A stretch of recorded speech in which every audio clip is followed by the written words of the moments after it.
Yes, guys, how you doing? Welcome back. Welcome back to the Spurs Talk Show. I hope you're all happy and healthy, doing the things you love with those you love to do them with. It's Tuesday. It's Super Cup Eve. I hope you're all excited, if not a little bit scared. But you know what? It's kind of a free hit. No one expects us to win. The bookmakers think we're 8-1 underdogs. About, what's that, 15% chance of winning? Something like that. And the most popular scoreline, I believe, is 3-0 on the sort of direct score thing. So, expectations are where they are, which gives you a chance to just sort of spread your wings. What's interesting, guys, is, how do I say this politely? The man without that much going between his ears, the guy that he's the bozoist player in our team, in my opinion, has let himself down again and has turned up late to training too many times, even in the first couple of weeks of summer of the pre-season, and has been dropped from the squad for disciplinary issues. Fair play for Thomas Frank for saying it the way he said it. We have to sort of show our players a lot of love, but at the same time, we expect certain bare basic minimums, core conduct, treating everybody else with respect, turning up on time, showing up, doing your job, professionalism. And he hasn't got it again. I don't know whether that is because he knows that he's not wanted by the football club. He knows he's not really a part of the plans at the moment. Doesn't seem to want to leave the Premier League. Wants to run his clock down. Or at least that's the reports we're given. But either way, I think that sometimes the way that you conduct yourself in those sorts of moments, they can actually impact your future desirability. Think about Alex Isak for a second, right? Unbelievable story out of Newcastle United today. That Isak has essentially said, I will never play for Newcastle United again. Even if you don't sell me, I will never play for you again. I mean, it's outrageous. It's outrageous behaviour. And to me, he might be the best striker in the Premier League. He's certainly one of them, isn't he? Top 2, top 3, but certainly up there. I don't know what good you're doing for your future career. Are future employers going to sit there, see that and think, well, he wouldn't do that to me. He's only doing that because he wants to join me, to join us. But once he's here, he'll change. I think it's horrendous. And I think that if Bissouma's not turning up to work on time because he knows he's not part of the plans, and that in an ideal world, he would be sold somewhere to maybe West Ham, to Brentford, to Turkey, whatever else. Oh, my hair's all going weird. You know what? I've tried. I'll leave it off for a minute and I'll put the hat on in a minute. I've got a fan on and it's annoying me. I think it's astonishing behaviour from Isak. I think it's really poor behaviour from Bissouma. And I genuinely think that these players don't know like they're born, with how lucky they are, how fortunate they are, and the conduct. Maybe Bissouma's just like late to bed, late to rise and just oversleep. So maybe it's not that deep, but it's not the first time, is it, that he's let himself down? And it's not like he's a child either. He's now like, and being at 20, whatever he is, 27, 28 years old, as a footballer, even at if you're just a normal worker at 28 years old, normal part of society, you're still kind of relatively young, but in the kind of the speed in which your life progresses as a footballer, you kind of have to show that maturity a little bit earlier, I think, or you learn quick because you're in that spotlight. So not cool, but he's out. We've got some links for you guys. We've got some stories. Looks like Mark Gahey is going to go to Liverpool. I'll get the kind of non-Tottenham stuff out of the way because some of that stuff does have a direct impact. Leone is also, according to Romano, is also of interest and in discussions with Liverpool. So just Giovanni Leone, a player that Tottenham have been linked with all summer, the 18-year-old super talent out of Parma, I think. Yeah, Parma. So he might be going to Liverpool as well. So Liverpool are kind of probably trying to kill two birds with one stone. We spoke about their vulnerabilities this season. At the moment, it only looks like defensively, just with the lack of numbers. But if they go and get Leone and Gahey done, then they're good, aren't they? They've got like almost a perfect squad. Apart from their missing piece, which is Alex Isak. But I don't know if you want a guy that does that. I mean, do you tolerate that sort of stuff because he's one of the best? Do you? Let me know in the chat. Like, how do I say this? We have a no dickheads policy, right? Apparently. And there's a fan base. We sit there and kind of go, don't want Garnacho. He's a bit of a donut. Don't want maybe, I don't know. Who was the guy who was at Brentford who went to Saudi Arabia? Forget his name. The gambling guy. Don't want that. Don't want that type of player.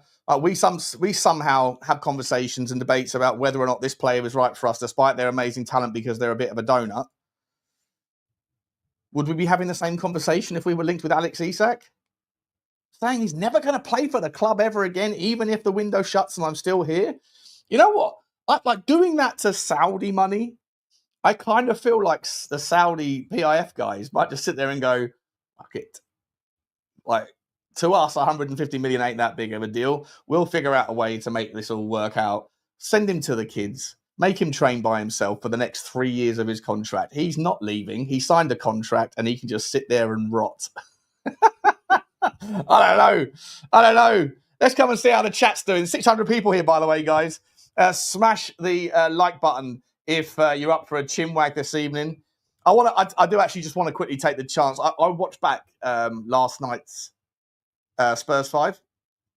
And I hate watching myself back anyway. I never watch myself back because I cringe. I don't know whether it's like imposter syndrome or just, super self-critical or whatever. But I've had some proper bad shows in my time. Like, I've had some real stinkers over the last 4 years. Hopefully, the majority of the time I'm okay. But last night, I watched it back. I watched about 15 minutes back and I was like, Not because of what I said, not because I'm happy to disagree with people. I fundamentally disagree with the thing that the protest is right. And I know all the comments and that, the Levy out crew are very intolerant of people that don't subscribe to their way in the chat. So I don't care about all that stuff. But just listening back to myself,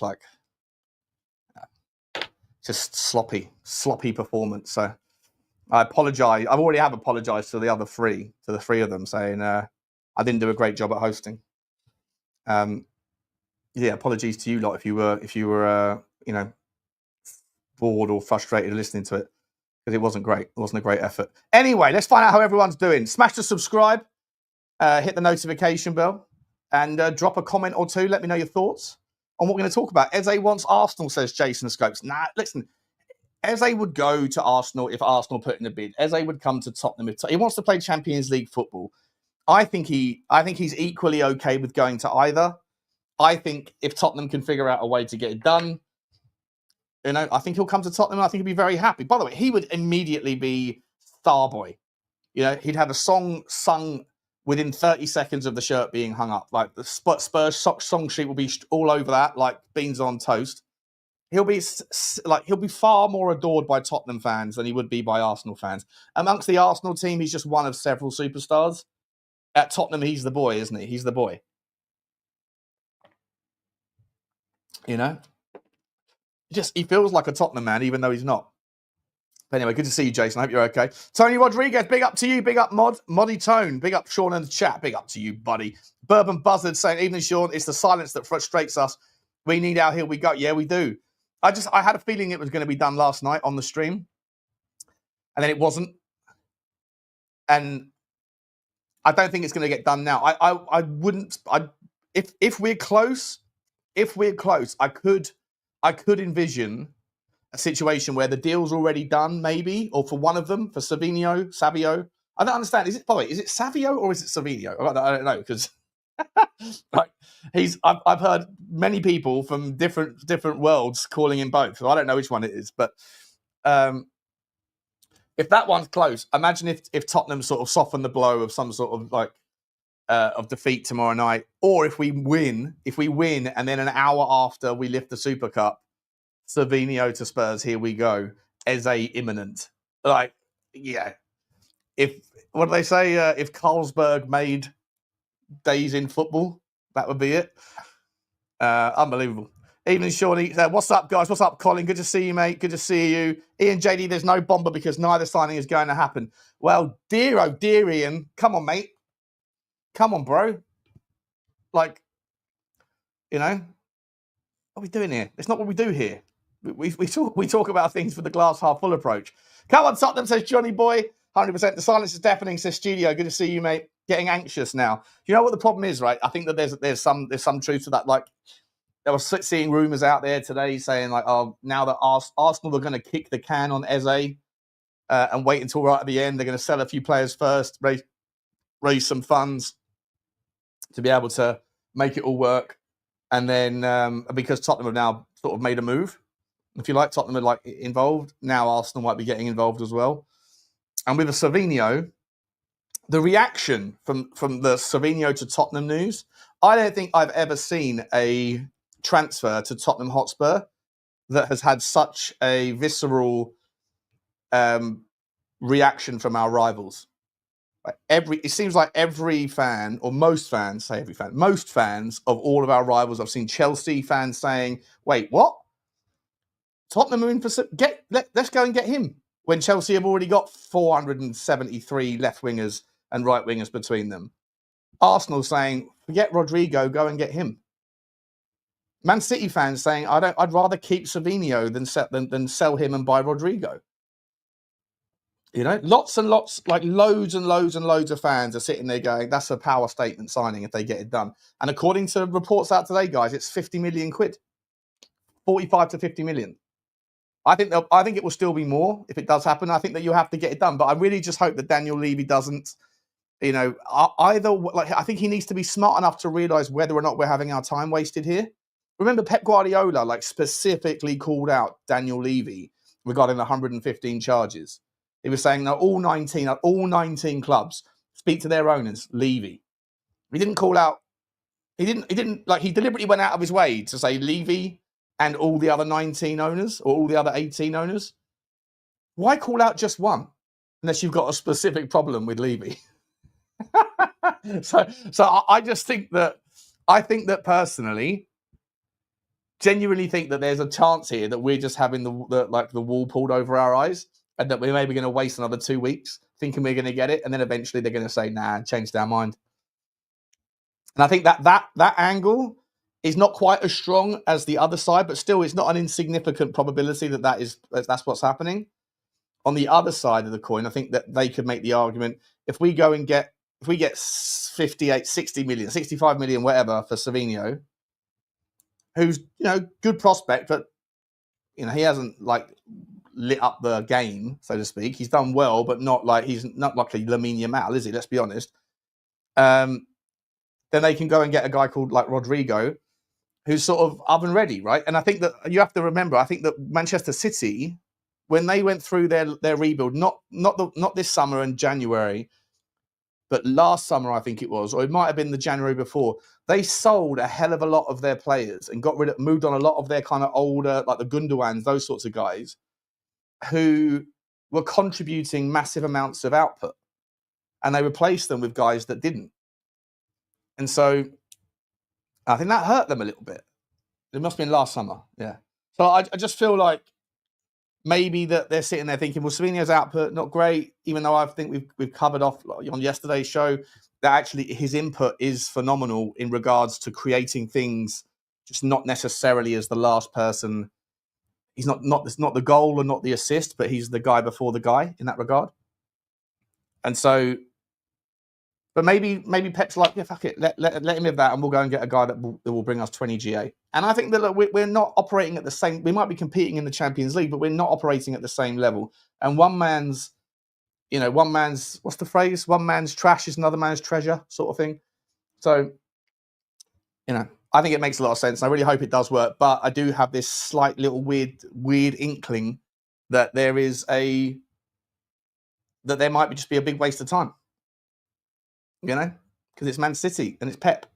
And does he really want to help Tottenham out? No, not that it's helping them out. It's business. So I don't know. Anyway, let me get back to saying hello to some people. See where we're up to. There's a couple of super chats actually. I'm gonna start with them. Thank you very much. Sammy Pilgrim, he says, "Look like you just did a 5K run, brother. Get on the water only tonight." No, I'll be wearing my hat all day, mate. That's it's bloody hot here though. It's bloody hot. Get on the water only. Yeah, last night was I was actually drinking water on the stream, but I got absolutely smashed during the previous stream and over the day. I had some buddies come round, and so I was like, "Shit, I've got the Spurs 5 guzzling water," and it just wasn't doing anything. So yeah, I put it down to that. It's not good to be doing that. It's it's one thing to be doing it on your own stream, but to be doing it on a stream that you're in partnership with other people, it's not really good. So I've apologized to them. And like I say, it will hopefully not happen again. But I get up at 5 a.m. in the morning. Right? My day starts at 5 a.m. I've got businesses that I have to get through and stuff. And so by about like 2 p.m., 3 p.m., if I'm done, I'll have a couple of drinks, and then suddenly that's you know me enough by now to know that I like a drink. So that's why I don't usually do 8 p.m., 9 p.m. streams, because by that point I'm either ready for bed or I'm half cut. So I think I'm going to have to figure out a way to kind of curtail this issue. Otherwise, especially when I'm streaming with 4 people, all of whom we have a blazing row on every single show, usually about Levy. If it's me that's involved in the row, it's about Levy with either Lubo or Stel. And if it's Saba that's involved in the row, it's going to be with Stel because of Ange and Frank. So I don't know, the kind of mix of the natural content that's going to come out. And I'm getting bored of the Levy debate. I'm so bored of it because it's so repetitive and no one's ever going to agree, Like Lubo and Stel. So, Sean, you're so unbelievably defensive about Daniel Levy. I'm like, isn't that like the pot kettle in inverse? Like, if I defend Daniel Levy about everything, don't you attack him about everything? Like, like I don't know. To me, it feels like we might be the same. We just see things through. Like, it's like a photo, and then you've got the negative on the photo, if you know what I mean. It's the same thing. It's just the entire opposite. So, I don't know. But yeah, that. And then my natural tendency to have a drink in the evening doesn't go down well, and I'm tired by that point as well. So it's not. I don't know. I'm gonna have to figure something out. Otherwise, it's gonna be dramas every week. Well, from my side of it, I think the dramas will be there regardless of whether I'm involved or not. Blaine Devlin, big up to you, mate. I've dreamed it, so it must be true. Romero lifting the Super Cup as we win 3-1. Camera pans to Frank, who winks at the camera. Does the old wink and the gun. And then it cuts to Savinho and Eze joining the celebrations. Come on, you Spurs. 100%. I thought you could go up into it. And then all of a sudden, out of nowhere, I'm standing in front of my class at school in my underwear, giving a speech when I was 11 years old. What's going on? And then I wake up.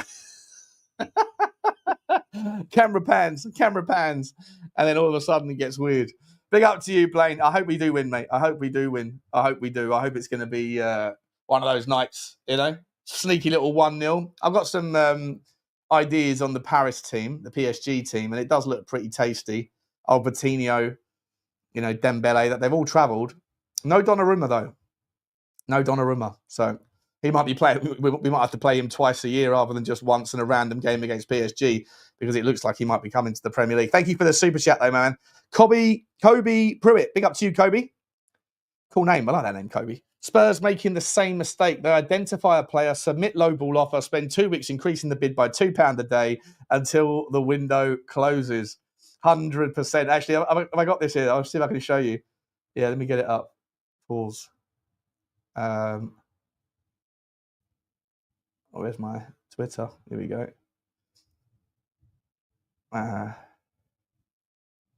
I think some of you might have seen this already. Let me get rid of it. Thank you very much for the super chat, Kobe. Very cool of you, mate. Thank you, all of you guys. Thanks for all of your support. Is this it? Here we go. Say £20 a fleece. What would you charge for that coat? It would be sold for, say, £20 a fleece. So, £20 a fleece, yeah. All right, cool. So I'd like to make you an offer, my friend. £1.50. So, honest to God, I don't know if I hope you could hear that. I hope you could hear that, right? So I really hope that show is actually like sort of altered reality or whatever. Like it's not it's not genuine, if you know what I mean. Because if it is, how do these donuts get onto that show as some sort of savant of business and act like that? But that does remind me a little bit of Daniel Levy's potential negotiation. How much do you want for it? Okay. Let me see that. It would just start off a little bit low ball. Yeah. Amazing stuff. Eze is the one I told you yesterday. What does that mean? Eze is the one I told you yesterday. Eze is the one I told you? As in, like, you told me, James? Everyone's claiming. Are you claiming you're an ITK now, James boy? Everyone's an ITK on the Eze one. Everyone puts out an Eze's. And if it doesn't happen, I told you. I told them all. They didn't listen. I told them all. They didn't listen. In fact, Ange Postecoglou should start a new career as an ITK. He'll be the master of putting out 1,000 tweets.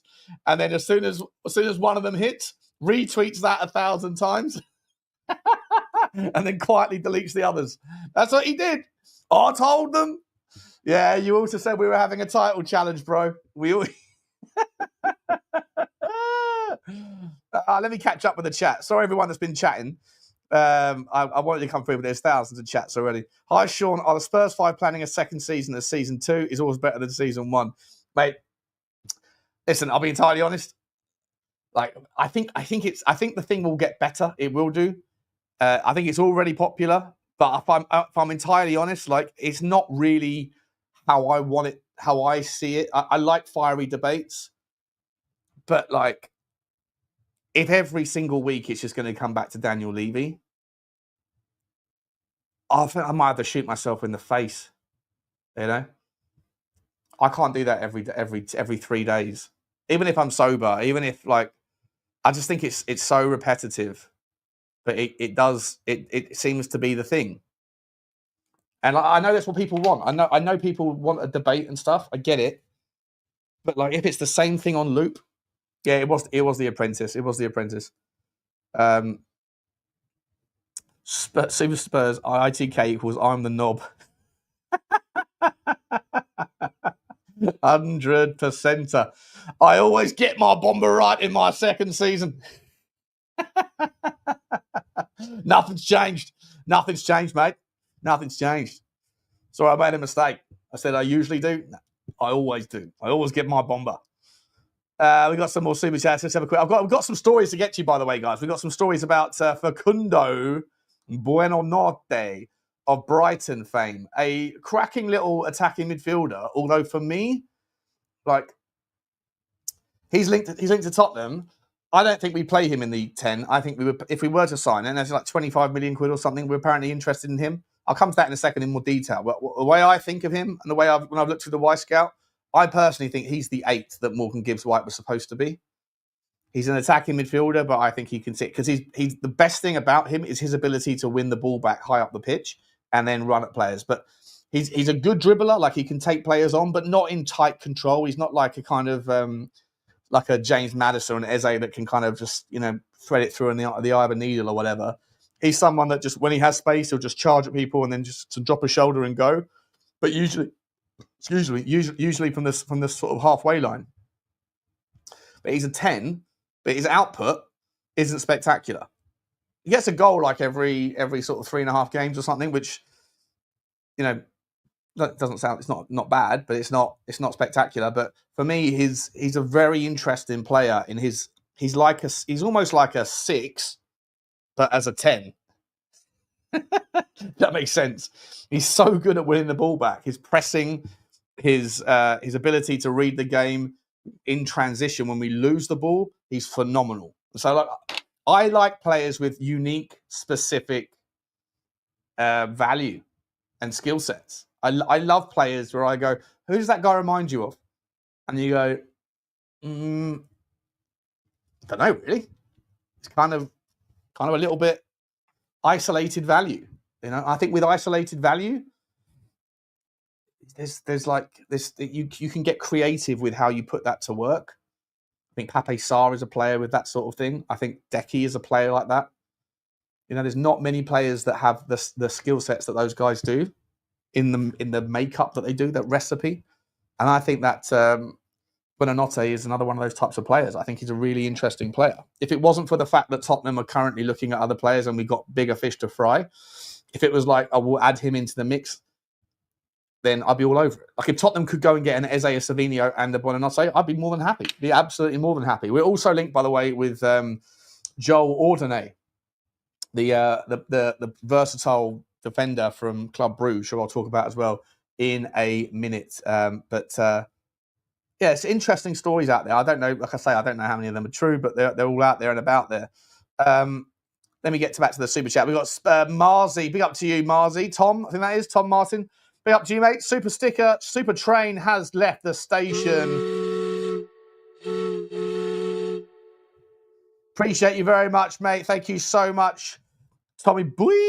What we got here? We've got another one from PJ S42. Remember, for 16 months, that 10 a.m. PM Bomba never happened. Yeah, it was saying that. Was it Ian Meth, wasn't it? Ian Meth was telling us, wasn't he?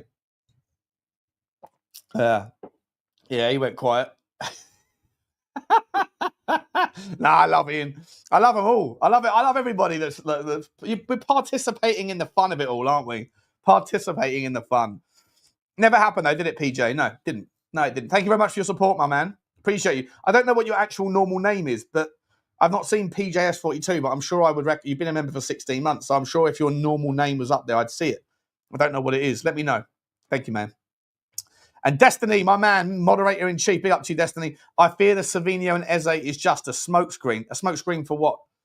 To bide some time. There's no chance, mate. Daniel Levy knows what's happening. There's a protest. There's a protest. By the way, right, I'm going to have to sort of talk about that because I think last night I did a terrible job. And obviously it was an emotional thing. And everyone was getting heated and stuff. And like I say, I think, and I'll double down on this, I think that the protests are good. They're right. They add value. It's nice. It's sort of part of the sort of fabric of our society. If you're not happy, do it. I support them, always have. I always will. I always go to them. I always want to go and find out why people were there. The very first one, the big one, I got like 10 different interviews with people. I only posted 2 of them, but the 8 that I didn't, just because I think I ran out of there's no space in my content schedule. But there were some fascinating interviews, and not everyone feels the same. Not everyone does. Some people would say, I hate him, get him out. Anyone but him will do. Other people are like, no, I just think he's taken us as far as he can. Other people are like, I don't really want him to leave. I just want him to feel the pressure and take on more risk. And I think that there is an absolute, very broad, sort of sweeping brush of different vibes on the ownership, 100%. But I just think that the people that organise it, I think that they are just putting lipstick on a pig, that they are very much Levy out, always have been, and they realise that the Levy out narrative, like the initial group, was sort of toxic, and it wasn't going to work. It wasn't going to capture the middle ground, the middle of the road, and so they just rebranded it, but they feel that way. And I think it represents itself in things like first game of the season protests, because what? The window hasn't shut yet. What are you protesting about? The fact that the window isn't good enough yet. It's like Arsenal fans protesting against their owners because they're 3 points off of top with 3 games to go. Saying, and finishing second isn't good enough. Well, you haven't finished second yet. I find it like so ridiculous. And I think those sorts of decisions, I think they can backfire. They backfire because you can end up losing the middle ground by over-egging the pudding. That's the point I was trying to make. I'm not saying that anybody is wrong on any particular point. I just think that people assume that they are right because they feel a certain way. Similar to what I was saying last night with regards, like the idea of backing managers. Like if every manager that comes out says, yes, I was backed, but then gets fired for underperformance, then that reality gets spun into, well, it's the owner's fault. And if the manager said that he was happy, it's just because he's a yes man, therefore Levy's won again. Like, well, maybe, but that's because you feel that way, because you aren't happy with the window, because you don't rate Mathys Tel, because you don't rate insert whoever there. Maybe the manager does. maybe the manager was okay with it. Maybe we should take them at their word, or maybe we shouldn't. Maybe we should always sit there and say, actually, like, what is the motivation of the people who are saying things when they say it? After the fact, after they've been sacked, and they're sitting there saying, oh, the owner was shit show. Well, as I said last night, name me one manager that's ever come out and said, yep, I was terrible, it was my fault, should have been sacked. You can't, because they don't, because it's not human nature to hold themselves accountable for things that an entire group are directly, responsible for in some part. People will always point the finger. It's just natural. And you know that as well as I do. It's not just in football, it's in whatever you do for work, whatever you do, there's always someone somewhere that should be saying sorry, but instead they're saying you. And so I think that you can bake that in to, like, why is it that every manager who gets sacked criticizes the owner? Probably because of that. But then at the same time, if you're going to go with that logic, which is all I ever do, and I'll run with it here, you can make the same argument and say, well, why do most managers say that yes, they've been backed? Is it because they truly feel it, or is it because they're just saying that because they don't want to piss off their boss? It's a fair argument. It's a fair argument. And so because we don't know, we'll never know. We can't get into the mind of somebody else to know exactly how they feel. You either have to trust them and take them on their word, or you have to run with your own agenda, or you have to admit that you don't know, and so any particular version could be true. And then when you have people that feel the way they do about Daniel Levy, they're going to choose to go into it the way they want. And because I don't agree with that narrative, and I think that they blame everything on him, I then come across as someone who defends Levy, when in reality, if there were people that were more fair and balanced with their hatred, I would be very much more fair and balanced with my defence. But that doesn't seem to exist on the Spurs 5, at least. Hope Tel apologised to me. Why did he apologise to? Why would he? I wasn't apologising for, like, I was just apologising for being a bad host, not because of, like, having an argument or whatever. Why did Tel say something? If he did, I didn't. I don't think he had anything to apologise for.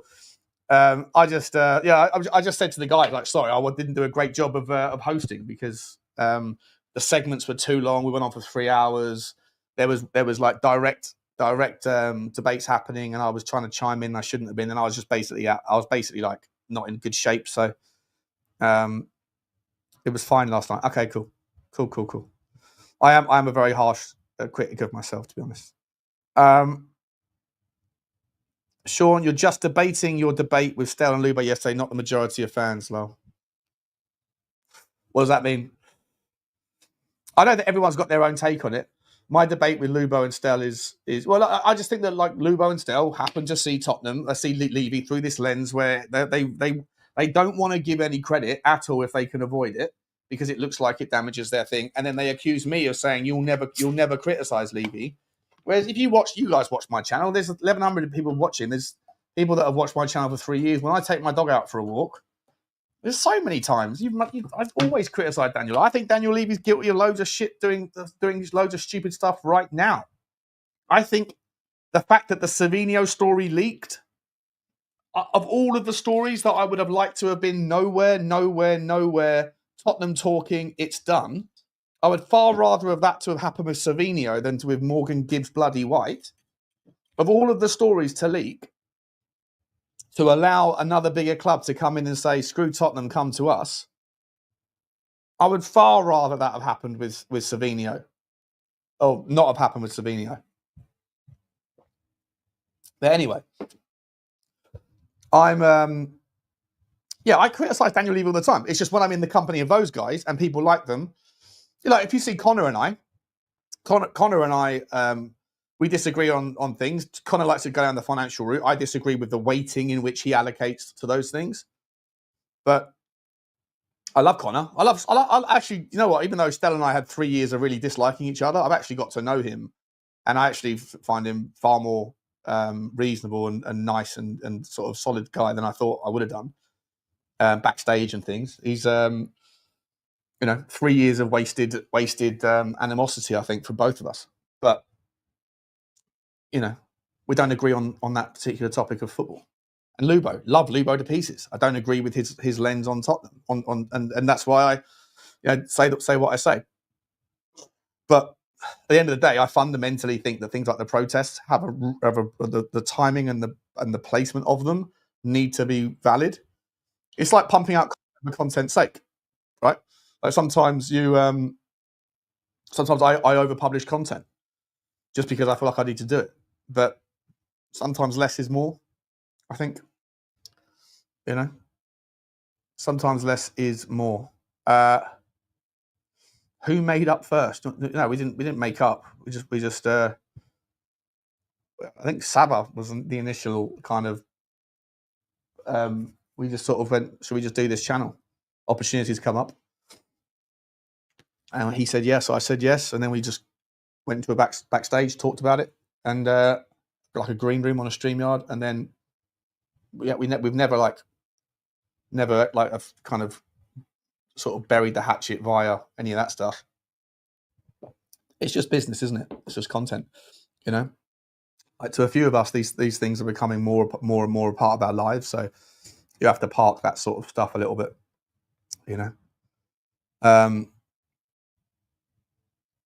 I feel sick waiting on these bombers.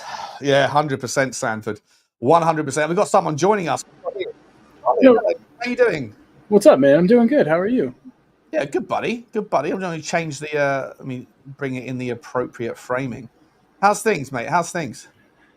Like everybody else, man, waiting on some moves to be made. But yeah, in personal life, things are great, man. Just enjoying the summer. You? Is it hot over there? Whereabouts are you still? Indiana, and it's hot as balls, man. It's gross. Just humid. That's really the main thing. The heat's not so bad if it didn't feel like I was swimming in hot water every time I stepped outside. But, Is Indiana just north of Florida? No.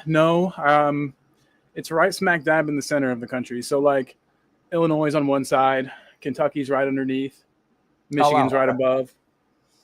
I should know that because I lived over there for 3 years and I visited 34 states, but I didn't go to 16. Indiana was one of them for work. But you didn't miss anything, man. It's not a great place. How you doing, Adam? Good to see you, mate. How's it going, lads? You well? Not bad, mate. You're going to give me motion sickness if you move that camera. Can you put it down and I won't stay on too long. Just thought I'd say hi because I actually had a few minutes to myself. I've been telling Shawnee for ages. Every time he asks me to come on, I'm like, dude, I've got my wife's family over from Brazil, so I'm just up to my eyes, taking them around Ireland, showing them around the place. So I have a few minutes to myself, bro. I'm going to head out to the gym in a minute. All right, I'll tell you what we're going to do then, Colin. If you don't mind, mate, I want to give Adam the floor just for a bit of banter because he's got a few minutes to himself before he goes and pumps those guns. Richarlison is starting tomorrow night for Tottenham Hotspur. You want to go straight there, do you? It's a bit of banter, isn't it? Because for everyone in the chat, right? So we've got a WhatsApp group, and there's about 40 people in there, and it's banter. Everyone just banters everyone all day long. It doesn't matter who it is, what the story is. It's just someone says something, and then everyone piles in, right? And so Adam and I have a fundamental disagreement on the value of Richarlison. And it's been going on. The debate went on for literally like 5 days, didn't it? All day, every day for like 4 or 5. I don't think it stopped, man, because Flower every single day. What is it? James is his first name? James Flowers. James Flower, every fucking day posting a picture of Richarlison missing that header. Yeah, I don't think it's going to end anytime soon. So what's the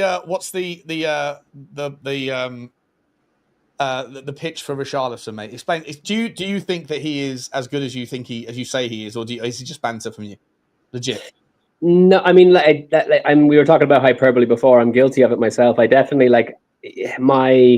the fact that I use the kind of language that I do to praise him is just to counteract the incredible negative aggression that there is towards the guy. I don't think he's at quite as good as I've made him out to be, but I think it's closer to my point of view than the other side of the aisle where you've been like, he's absolute trash. He's not trash. He's not trash at all. I think that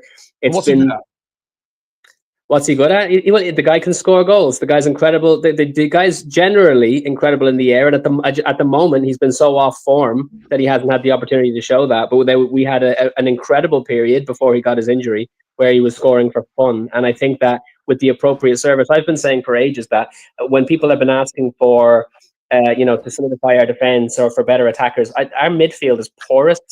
You walk right through the midfield, and then they're also no good at delivering for the attackers. So I think that with better delivery, now I hear what you're saying. There's a degree to which you have to facilitate him with a certain style of play in order to get the best out of him. But you could say that about absolutely any attacker of, let's say any of the teams that are between 6 and 10. You could probably say that they have to facilitate their attacker more so than, only the absolute elite strikers you can put them into any team and they'll absolutely excel. I think you do kind of have to facilitate Charlotte.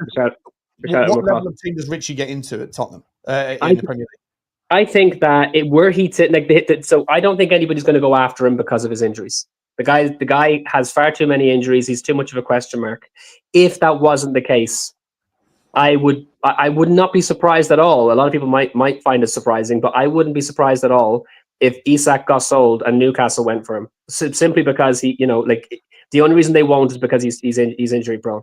I don't think that he wouldn't get into the Newcastle team. I think Newcastle fans would go into fucking meltdown. I think because of the injuries. No, not because of his injury, mate. Because when he's fit, he's shit. Put it this way: I think Richarlison has a very similar problem to James Maddison. I think James Maddison is he shows his stuff for a third of the time. A third of the time he's injured, and a third of the time he's trying to get back to form. Right now, Richarlison is trying to get back to form. In one 10-game stretch, that's all he's done. One 10-game stretch where he scored 9 goals or whatever it was. But that was the only 10-game stretch he had where he'd gotten into form, where he'd got the momentum. All of us need the momentum when we're, if we haven't done something in quite a while. During COVID, I wasn't teaching for ages. I'm back teaching now in a university, and you get a bit of imposter syndrome when you go back into it. But then you realize, no, I can do this.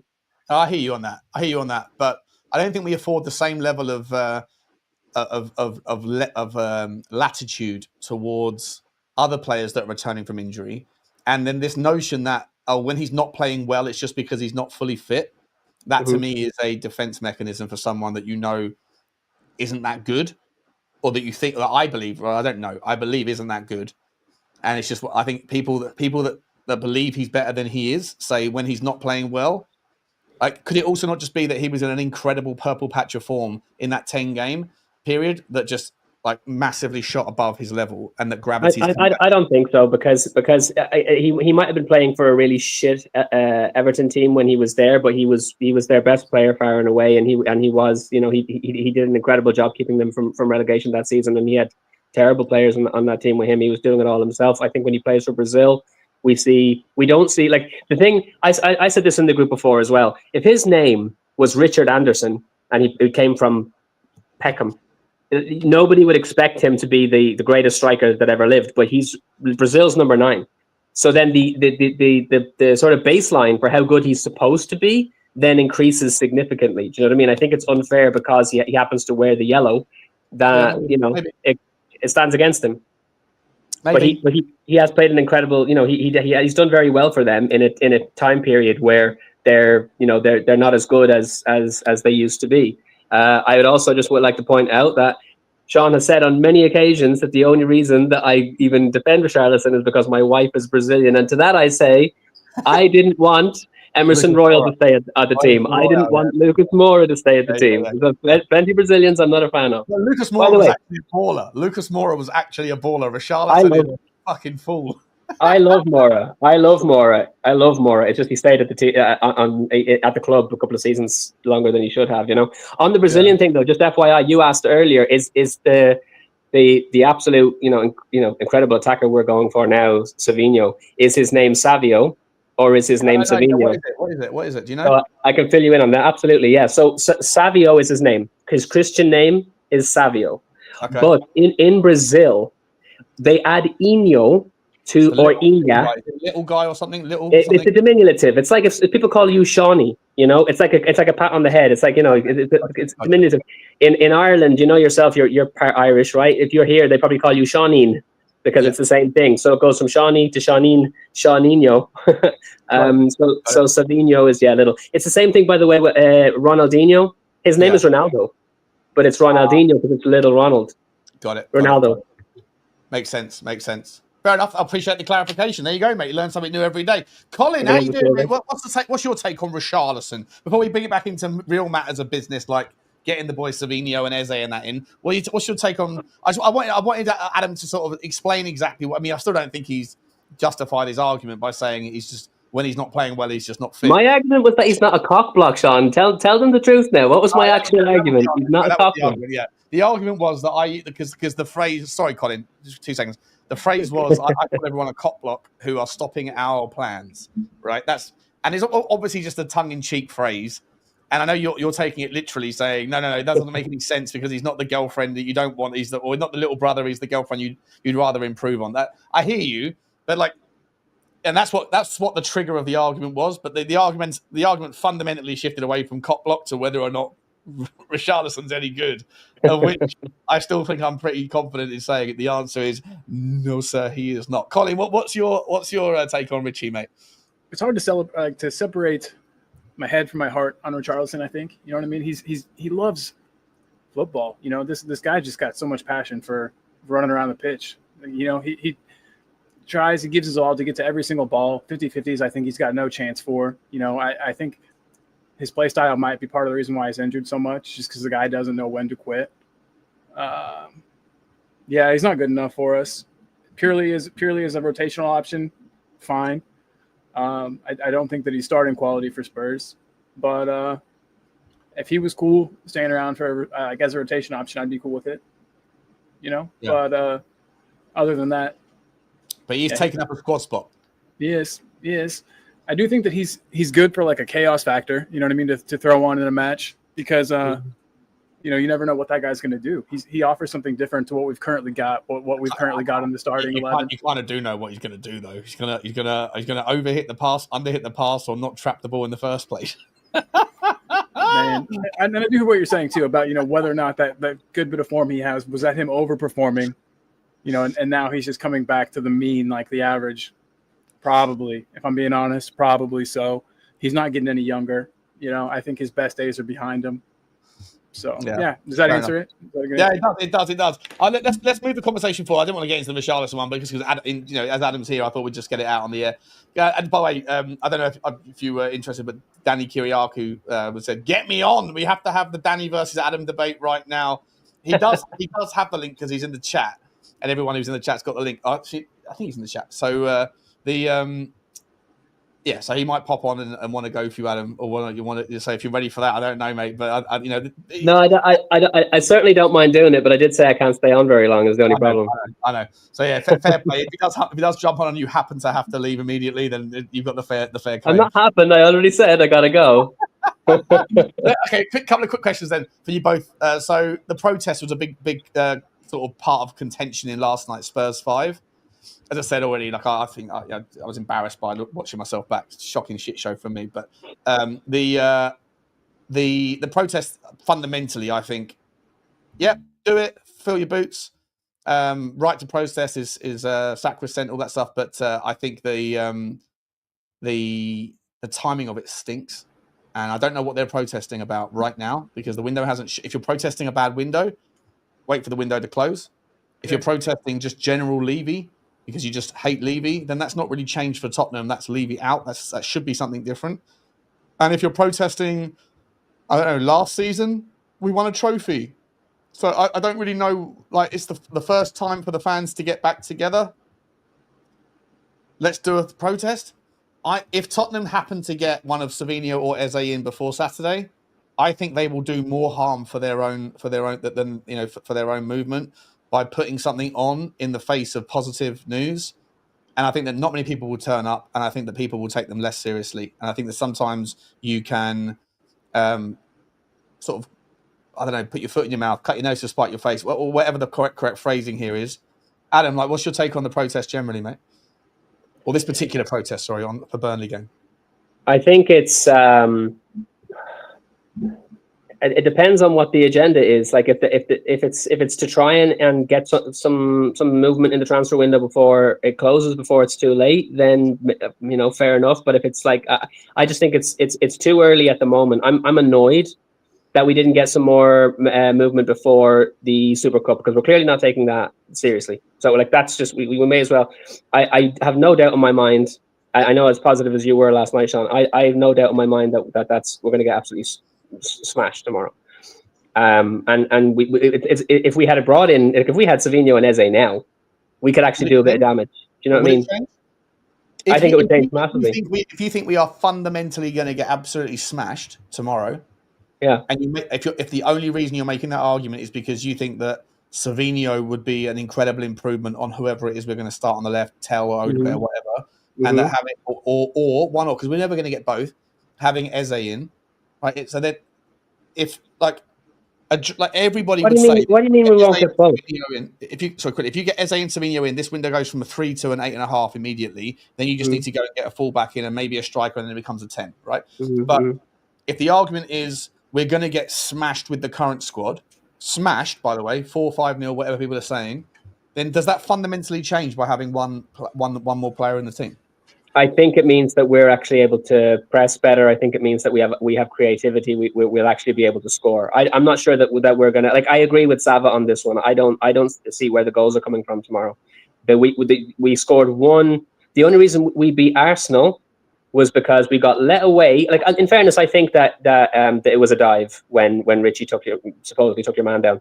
But then we got let away with that one because that could have been called the other way. And then Sarr happens to catch Raya off his line, and he hits it from distance. Like that's the only reason we scored in that match.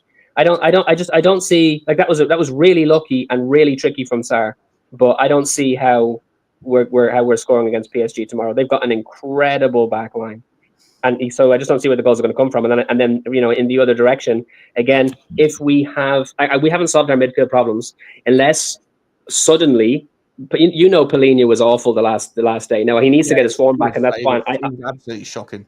Yeah, I understand that that's not peak Palhinha because he's got to get minutes back into his legs. Fine. Yeah, he's played like 50 minutes of football in this 2025 or something stupid. Yeah. He's played fuck all. But I'm saying that midfield is porous. That midfield is absolutely porous. So if we don't get the full Palhinha, you start Palhinha in a game That's the thing. I don't know. I have no idea. But I think. That double pivot for us is brutal even now. If we go, this is the mad thing, we need Palhinha to become Fulham Palhinha regardless, because we go out and if we buy Savinho and Eze, that double pivot is still shocking unless Palhinha turns into his old self. So so going the other direction, we can't score, and then going the other way. Sorry, someone at my door. Going the other way, then you have it's so porous that our defense is going to be completely battered all the time, and it just I'm not sure. I'm just not sure that this argument of let's protest, Colin. Let's protest because the preparation for the Supercup. And by the way, the Supercup, whilst it is a trophy, and that's all that matters, it's not a trophy that gets you anything. It doesn't even make that much money. I think you get like an extra £2 million if you win it, than just the participation. So yes, it's pride, but in terms of like the value of it, it's not really anything. It's just it's a status thing. But on top of that, I don't think even if Tottenham had got Savinho and Eze in 2 weeks ago, I don't think necessarily like if people are saying that we're going to get smashed. And by the way, even if you have Eze and Savinho in that team, Colin, like our 11 versus with those two in it versus their 11. Every one of their players still gets in ahead of our 11 in a combined 11, even with Savinho and Eze in it.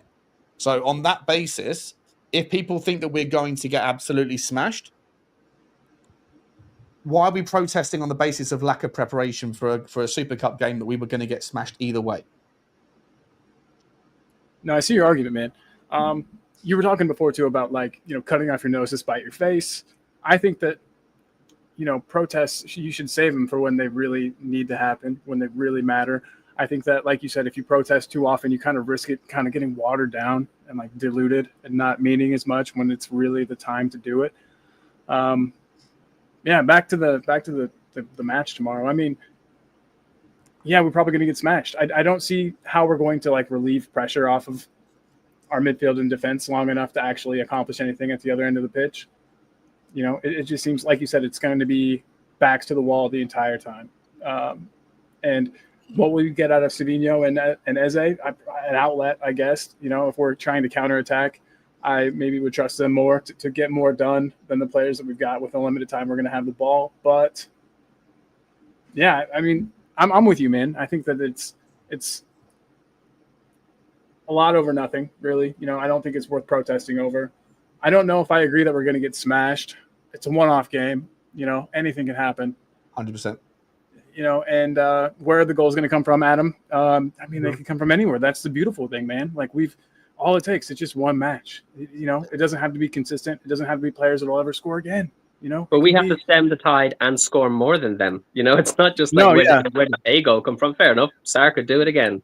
Yeah, but exactly. And you know, I hear what you're saying, man. And yeah, it's going to be tough. It's going to be tough, but it's definitely not something I would have protested over. But again, I'm not in the same camp as a lot of the people that are going to be at this protest or that are, you know, setting the protest up. So I'm a bad person to ask, in all honesty, because I think a lot of it's overblown. But it's not my neighborhood. I don't live there. You know? How do you feel about? I don't actually know yours. Are you Daniel Levy generally like piss off? Are you thank you but next? Are you he's a legend? Where do you sit on that spectrum? I hate to fence it, but I guess I'm somewhere between thank you next and he's great. You know, like could everything be way better? Yeah, always. You know, I think there's improvement always, but it could always be worse. I generally like the devil you know is better than the devil you don't. I think applies to most things in life, be it your job that you think sucks or, you know, I mean, you never know if the next thing is going to be worse. And while I do think that a lot has gone wrong, especially since we moved into the new stadium, you know, we were promised that we were going to be on the same level as the big dogs, that this move was going to be what propelled us to be, you know, one of the top teams in the league. We've yet to see it really all pan out that way. But honestly, I think things are going better than they are bad. Yeah, I'm going to have to jump off now in a section. Can I just say one thing on the protest then while you're on the subject, and then I'll bounce. I think that, like, for me, you know that like one of the reasons you and I were streaming a lot together in the early days before I got crazy busy was the fact that we pretty much agreed on a lot of stuff, especially when it came to the Levy conversation.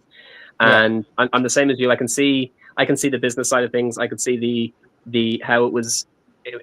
In Levy's estimation, he decided that he was going to forsake giving Poch the rebuild he wanted for the sake of building the stadium, for the sake of the brand, for the sake of building the infrastructure, so that we could later have a better platform to be able to spring from and go and win things and challenge the big dogs. And I think that's perfectly fair. What I'm not okay with at the moment, and why I'm getting to the point now where I'm like, if we don't buy big this summer, I've jumped completely over the other side of the fence where I'm Levy out.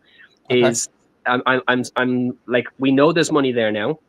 We've seen what Liverpool have done in terms of the incredible window they're having, and they're still going because they're after Gahey now. The window the City have had, the window that Chelsea always have because they just buy absolutely everybody.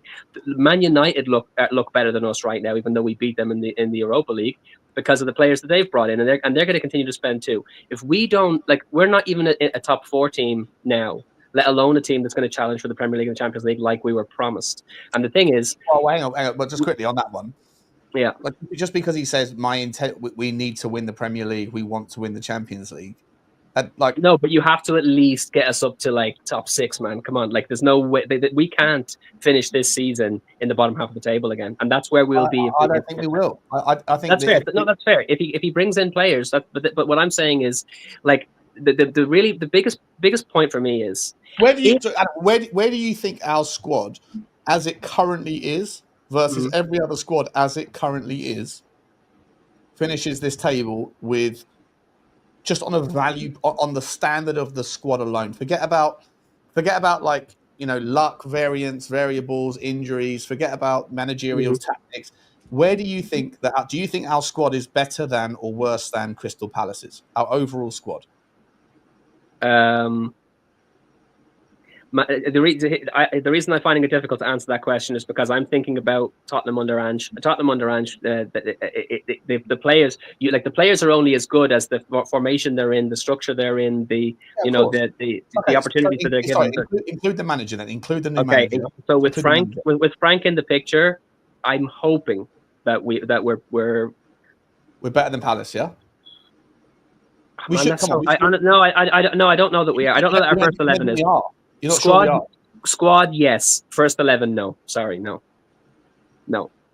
Mateta, Eze, Ismaila Sarr, Adam Wharton, Gahey, Munoz, like these.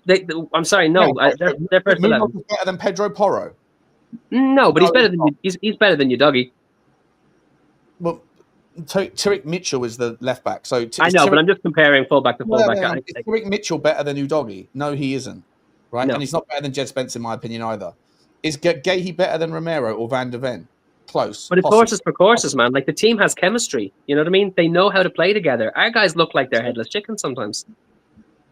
Okay, So you again, it comes back to Frank. You're saying that over the course of a season, you think that all other things evening out, you think that Crystal Palace has got a better squad and a better manager than Tottenham Hotspur? Yeah, based on like, yeah, if every single week you could play your first 11 with full energy, full sharpness, everything, yeah, Crystal Palace would finish higher than us. Not first 11, squad. Because you know it's a squad game.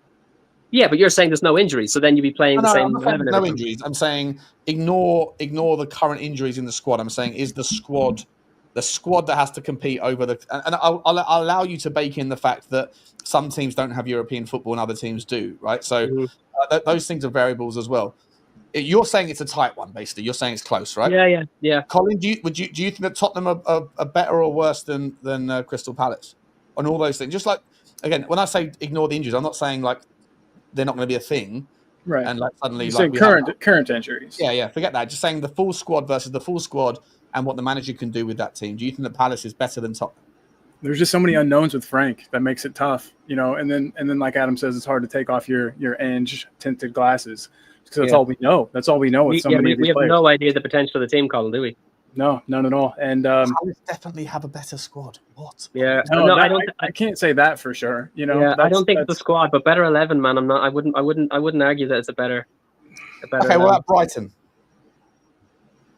I think we're better than Brighton. Same. They're going to lose Baleba anyway. But Okay. I just finished what I was going to say, Sean. Just on like in terms of me moving to the other side of the fence, one of the biggest things is that like we know we have money now. Everyone keeps talking about how Levy is a penny pincher and this, that, and the other, and he's all about business, but doesn't care about the football, doesn't care about the fans. I will have to agree with that statement, though I have never done up to now. If we don't go buy big now, because we know there's money there, and here's the crux for me, the biggest thing of all. We assume there's money there. We don't know. We as Tottenham fans, we get charged more for jerseys, more for tickets, the merch, absolutely everything. We pay more than anybody else in the league. And so, like when you're asking the fans to act like we're a big team, he needs to act like we're a big team. It's not okay for him to make those demands of us. Hold on. There's a fundamental difference there. I take so much like that. If you extract that argument back, the essential notion of that argument is the team that charges the most to watch a game of football live should be winning the league. No, not at all. No, Liverpool. There was a long period of time where Liverpool were doing their best to challenge Man United, Chelsea, Arsenal when they were in their pomp, and nobody was complaining that like they weren't acting like a big team, because at least they were acting like a big team even though they weren't winning. I'm not expecting us to go out and win because we're spending more money. I'm saying that because we're spending the money, we're being asked to pay like we're a big team. He needs to act and buy players like we're a big team. That's my fundamental issue. That's my fundamental issue with that. Right. The economics of going to watch a game affects 60,000 people. It doesn't affect the 15 million fans around the world, right? But it's the merch as well, though. So we've got the most expensive jerseys. Like 89% of the money that we pay for, like if £100 shirt, £89 of it goes to Nike and goes to the supplier chain network. Right? But then why are the other Nike sponsored teams not charging as much money? Because loads of Nike sponsored teams. Because they don't have the same it's not the same. It's economics, mate. It's an economics argument. It's not about quality of. It's not about. It's all about economics. The same with saying why is it that Manchester City charge £30 for a ticket, but Tottenham can charge 100? It's because Manchester City. They don't have fans. Well, yeah, to a degree, they haven't got as many fans, and they're in a part of the world where their supporter base in that particular environment. They have to beg for supporters. That's fair enough. Like. Well, at least it used to be the case, right? They used to just they didn't even sell out for like Bayern Munich home games in the Champions League and stuff. So it's like there's an argument, but like the fact is that Tottenham Hotspur have. I know that people. This is a difficult argument to make because it's a bit opaque. But in a nutshell, you know, in order to become a member, like a member, you have to become on the season ticket register. A lot of people that are on the season ticket waiting list aren't really interested in becoming a season ticket holder. They just want a membership so they can get tickets to the old game. But in a nutshell, every single season ticket that is offered is always sold out. And that same thing would happen. Tottenham, if they had the ability to, if they had the money to at the time, if they had the logistics within North London, they could have turned that stadium into an 80,000-seater stadium and it still would have sold out. The reason so you're saying because we have an incredibly loyal fan base with a lot of depth because there's an insane amount of people, and we're just crazy enough to spend £140 on the proper, not the replica kit, but the authentic kit that the players wear on the pitch. Because we're willing to do that, then he's entitled to put the figures up. It's just economics, mate. It's nothing to do with expectation on. It shouldn't be. Like, I can understand the natural, like the inclination to think that as a fan, but it is a bit. That side of the game is business, right? And people think it's not. It's football. Like football's one of the biggest industries in the world, right? So it is economics. If Tottenham Hotspur had zero waiting list, then the idea of putting the prices up would end up with empty seats. But they can do that because they know that you will pay it, and if you don't, someone else will. That's just the way it works. But I don't disagree with you. I don't disagree with what you've just said, but at the same time, basically, it's still taking advantage of loyalty, which I don't. At the end of the day, if you're going, it is. It's taking advantage of popularity, right? It's not just that we're popular, we're also mad enough to actually spend that kind of money. I'm going to go out and I'm buying 2 jerseys this season, one for me and one for my wife, and I'm going to be paying more money than Liverpool fans who won the Premier League last season. I'm going to be paying more than Crystal Palace, who've won 2 trophies. No, Crystal Palace, fair enough. They're not going to. But I just think what you're saying, like, where's the money going? If you're paying all this money, if it's not going to players, money then... at them. Yeah. Well, no, I completely. So, for example, this is when people say I always defend Daniel Levy. I don't. When I've like £90 million that has come out of the club has gone towards buying property, right? Mm-hmm. Now, in 15 years' time, if the promise was true that all of the money of everything we're doing gets put back into the club, if that turns out to be the case, then so be it. But for those people that are old now and that might not be around in 15 years' time, why do they care about that? They don't like the fact that 90 million quid in the last 3 years has come out of the club to go to buy things that might eventually be turned into things that can pull the money back, even if that's true.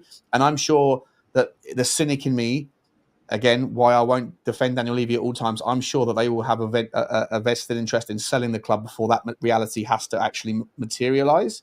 So I think that's a disgrace, by the way. I think it's an absolute disgrace that Tottenham Hotspur are taking money out of the club to buy things around the ground to build hotels. Does that not say enough? Does that not say enough in and of itself? This is the thing that's driving me mental. It's what they're doing with the money. The ability for them to create an incredible amounts of revenue. Can you tell me right now, Sean, that it wouldn't be possible, not only okay with FSP, but that it wouldn't be possible to drop 250 million this summer on players? Spurs could absolutely do that. We are rich. We are absolutely rich beyond most teams' wildest dreams. Hang on. And we're being charged mad money and not getting what we deserve. You're conflating one argument to make a point about another. Just because we have wiggle room on PSR and FFP does not mean that we have. Don't you think we have 250 million to spend? Not in cash reserves. Certainly not. No, definitely not. I can't imagine. Like, I'm not saying we can't. Like, you're saying we're putting the money into buildings. Do you know what I mean? That's why is the money not there for players? Just to be entirely clear, 90 million over 3 years that went into any of the following: machinery, infrastructure, or property. Right. So people just make that's 90 million quid. Well, there's your money for Eze and half of someone else, right? But it's not over 3 years, so it's £30 million a year. Mm-hmm. A lot of that's going to have been invested into machinery to do certain things, infrastructure spend. It's not all about buying up Chick King and then eventually turning that into some new 2-bed flat or whatever. No, but take that. Let's say that's 30 million to spend for this season. Then you've got the Song Heung Min money. Then you've got the Europa League money. Then you've got the 10 million for the fact that we got into the Supercup. Then we know that we had 60 million to drop on Morgan Gibbs White. Like I don't believe for a second that we don't have the money to go out and improve the way that Liverpool have improved, the way that Man City have improved. Can we fish in the same pond? No, but we can get Eze. We can get Savinho. 100%. No, sorry. Sorry. Like they're different conversations, right? So we're having multiple conversations within the same conversation here. Like, do we have enough money and do we have enough wiggle room, and do we have enough expanse to be able to go and sort out the Crystal Palace deal, right? Mm-hmm. Pay more, but negotiate the terms so you can kick the can a little bit, whatever, all those sorts of things. Do we have that wiggle room? 100%. Can we also at the same time go and get Savinho done, Savio done? 100%. Do we have a bottomless pit of money? Do we have enough access to liquidity and cash to go and do what Liverpool have done? No, but Liverpool did something very unique. Last season, they only bought that guy Chiesa, and even that was it turned out to be a shit show. But they've got 2 years' worth of budgets wrapped up into one summer. They do it differently. They also have the draw. Tottenham have a problem with selling players. They have cop blocks, or whatever you want to call them. I know you're not a fan of the cop block analogy, but they have these not things. Richie, I'm not. No, not for Richie, but for maybe Bissouma, right? So Bissouma's been a donut. You know, he's been cancelled from the club, cancelled from the squad because he didn't turn up. So sorry, Colin. I know you're getting left out of this debate. No. I'm learning too. So at the same time, so I'm happy. I want to get your take on it as well. All I'm saying is that like the notion, like I think people conflate arguments and say because we charge the most to watch the game, which by the way, in and of itself is also a fallacy. We don't. There was plenty of places around the Premier League that charge more per ticket for certain environments. Fulham, for example, have the highest season tickets to pay off the stand that they built. And people say that's just one stand. I say, well, what's the motivation for that? It's to pay off the stand, right? So why do we have the same thing? It's to pay off the entire stadium, right? It's the same economics. Just because a t-shirt or a shirt is priced at a certain level, if Tottenham weren't making any money from it, if they couldn't justify it, knowing that they're competing with DHgate, by the way, knowing that they're competing with China knockoffs and all that shit, if they had to change because there's something called elasticity of demand, right? Boring thing. But in economics, elasticity of demand is essentially a concept where businesses or governments they know that certain things have elasticity. So the more that you charge, taking advantage of that elasticity, Sean, is absolutely outrageous. When you think about the fact that if your favorite sports brand was Nike, and you were going out and let's say you were a marathon runner and you'd always buy Nike shoes, you'd always buy Nike tracksuits, and the next thing is they doubled their prices for everything. You would switch to Adidas faster than you knew I hit you, right? But we can't do that as Spurs fans because we were born into this, right? So they can do whatever the heck they want to us. You don't have to go to the game and you don't have to buy a shirt from Tottenham. Adam, you said you're going to buy robbing us of that though. But you're robbing us of that though. I want a jersey from my team. I want to walk around with that. I want to buy it on my chest. You're not entitled to the ticket just because you're a fan, because there's 16 million other fans that want to go as well. If you can't afford it, sorry, bro, that's life.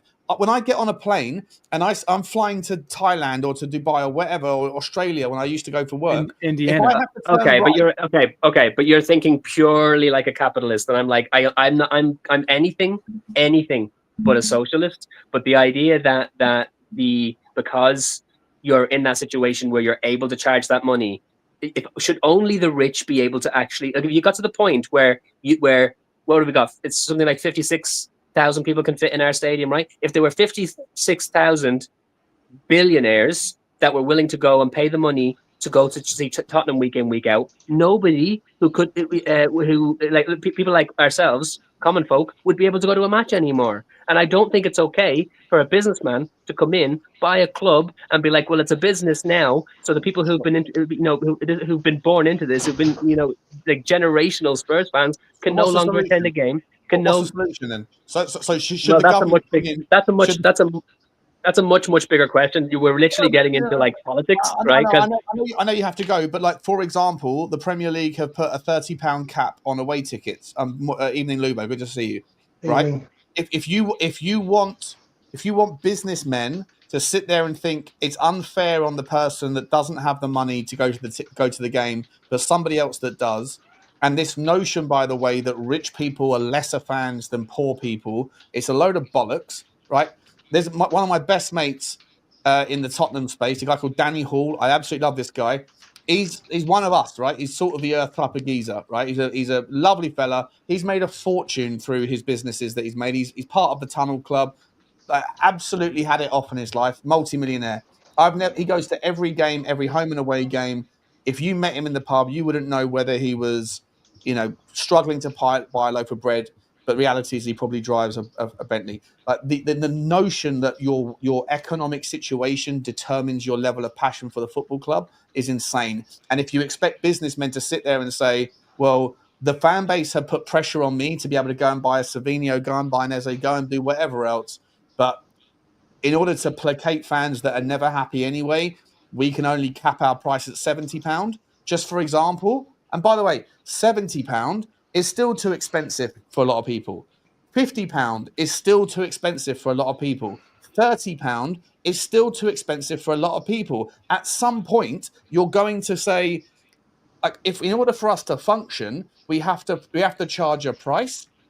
And that price, whatever it is, it's again. still... So I think that it's getting into a much deeper conversation about where you do draw the line. But I think it's fair to say that, fair enough, there might be some people out there who are working very menial jobs or who are on welfare who won't be able to afford the matches. Okay, well, look, you've got to find the average Joe and be like, can at least they attend? Not the people who are really really hard done by in life. If only the rich can go. It's not only the rich, though. It's not only the rich, mate. I know it's not only the rich at the moment, but we're saying, but by your logic, that if Spurs got to the point where they were able to have 60,000 people fill the stadium week after week, and the tickets cost $1 million a pop, and people could afford it to go, and they were able to fill it, then they'd be justified in doing it, which I think is wrong. So we have a difference of opinion, but I think it's wrong. Let me just say this to you. We haven't got a difference of opinion, Adam. I'm just saying, like, it takes a special type of someone to be able to draw the line, and it's the same idea. Not to get into politics, but that the amount of people out there that say that the wealthy should pay more taxes, like there should be a wealth tax. And then you ask some super wealthy guy who's got a platform. There's a geezer on YouTube and TikTok, I forget his name, who's like, he made like 100 million quid or whatever from trading. He's a bit of a Cockney guy, but he made a hell of a lot of money. And he's really famous right now for saying that a wealth tax is the only way to go to solve the economic imbalance in the country, even though it's the most ludicrous argument in the world, because a wealth tax has failed at every single opportunity and demonstration of its existence in the history of humankind. But his argument, when he was challenged by Piers Morgan, was essentially the same as everybody else. I pay enough tax. It's not me and everyone below me. It's the people just above me. Like, someone else should pay more, not me. Even though he's got more money than he will ever spend in 100 lifetimes, it's not him he's talking about. It's the people just above him. And so, again, it's a moral dilemma. I hear you. But at some point, when you price the level down to include more people, there's still going to be people that are left out. So okay, you don't necessarily agree with it, but you're coming at it from kind of a realism point of view, where you're just trying to see it for what it is. You're not saying, I mean, or are you saying? I'm not trying to tell you what you do or don't believe. Wouldn't you be? Sean goes to the games. Sean goes to the games, right, on a regular basis. Would you not be frustrated if you could never go to a game ever again because they started charging $1 million a ticket for every single ticket? I can still watch the games, though. I know, but I don't just want to be able to watch my team. I want to be able to participate. I want to be able to participate. Yeah.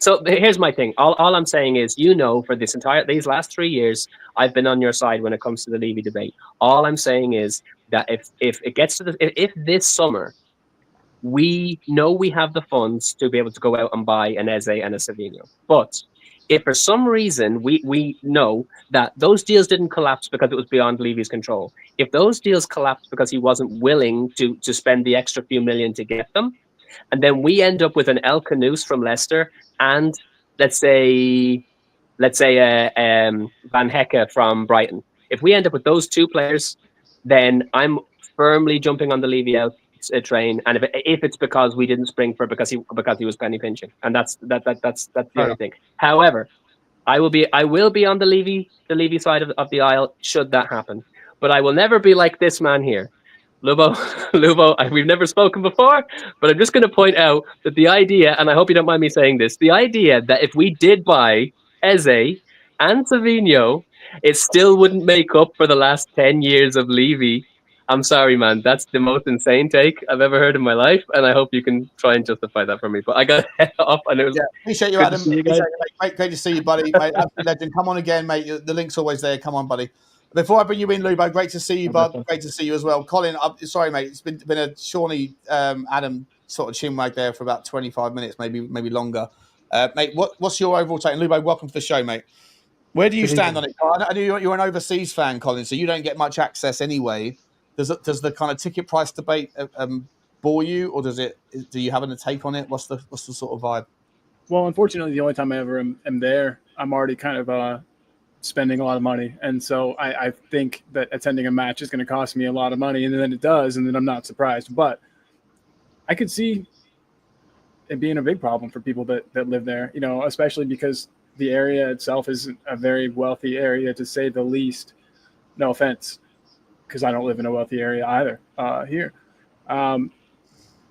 Yeah, like you said, it's a big moral dilemma, and it's honestly, can I just back out of it without really getting too far? It's just a lot, you know what I mean? There's a lot there. It's a deep one, man, and I don't know what the answer is. I don't think that the way things are happening right now is necessarily correct, but I think, as you were kind of trying to say, it's just the way the world is, unfortunately, you know? I don't think we're going to change it. Even if I really wanted it to change, it's not going to. And so whenever I can't change things, I kind of just don't worry about it. It's probably not a great way to live your life. Serenity prayer, right? Lord, grant me the serenity to accept the things I cannot change, the strength to change the things I can, and the wisdom to know the difference. Yeah, man. Unfortunately, there's so many causes and things in life that sometimes you kind of just have to let it be, or you'll go crazy. So 100%.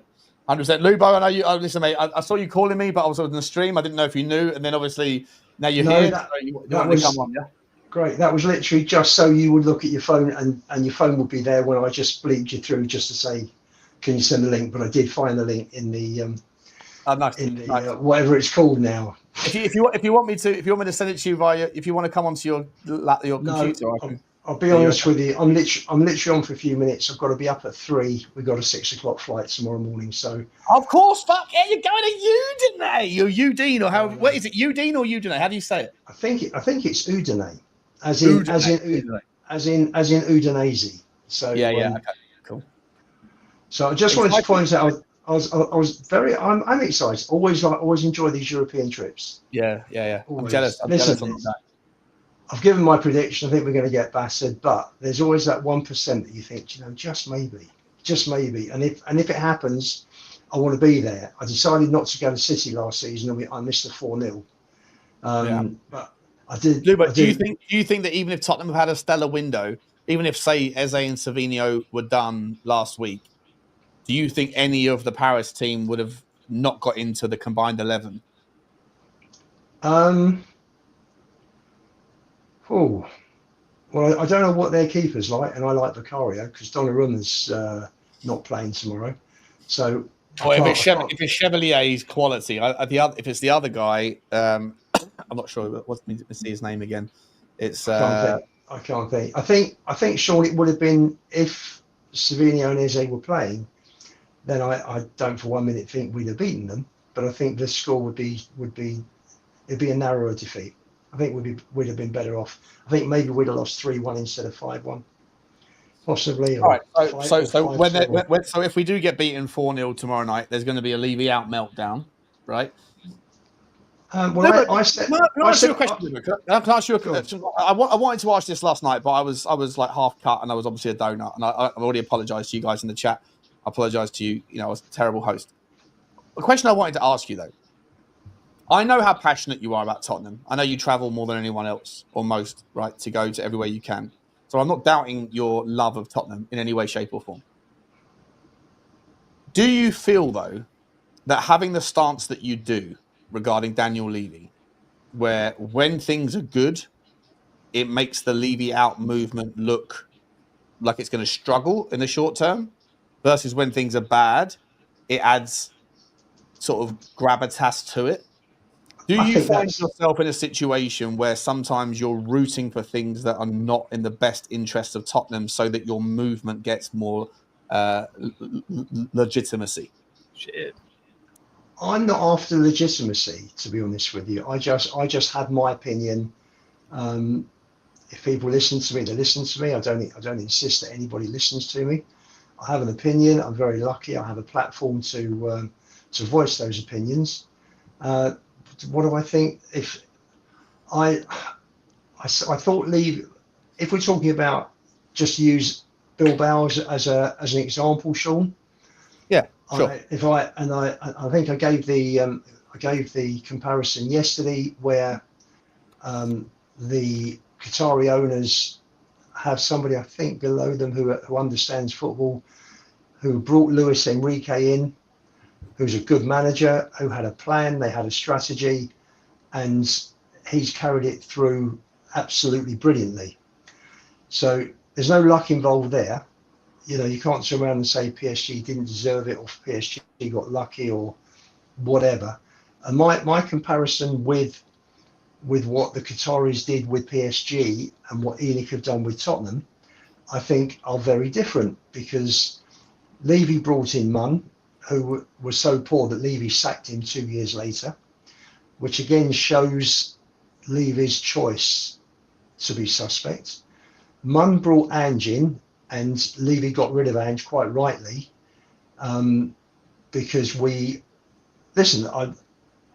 thankfully I saw Bilbao. I honestly didn't think I would ever have a night like that again, you know, before they put me 6 foot under. Genuinely didn't think I'd ever see Spurs win a trophy again. Right. So for me, that was a real bonus. But do we go through? Do we walk through the later parts of the competition and the back end of the group stages like PSG did? No, we didn't. Did we play the football that PSG did? No, we didn't. We didn't even get 10% of the way towards where PSG play.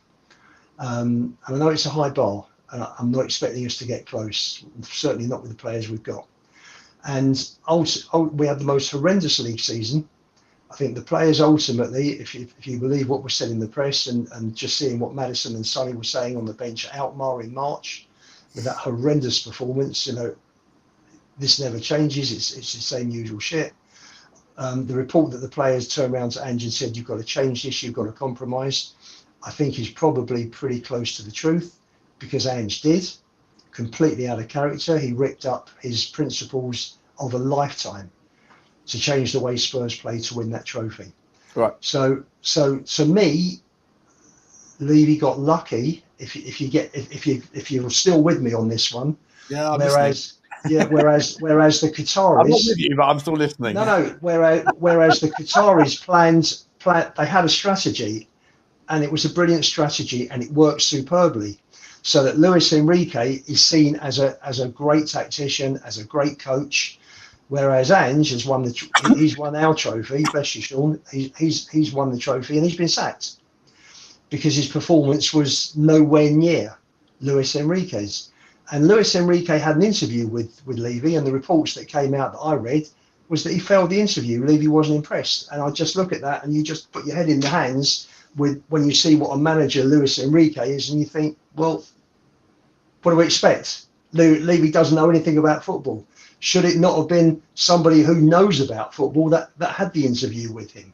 So, and that's just part of the chaos that has been at Spurs for 25 years. And I put on, I don't know if you read all the text. I still come back. Sorry, it's a nice little. Sorry, nice little that answers my answer. Sorry, that long-winded reply. But the question I asked was, like, for example, if Tottenham win 2-0 tomorrow, and and we sign Eze and Savinho, and that absolutely kills any Levy out segment, Levy out narrative temporarily. I know there's people like you that are always indelibly marked in that sand, but in terms of drawing people over to get something back to where it was in January, whatever it was, the protest for 3,000 people turned up, 4,000, whatever it was. Yeah. If that happens, Sean, then they should cancel the protest. So you're happy.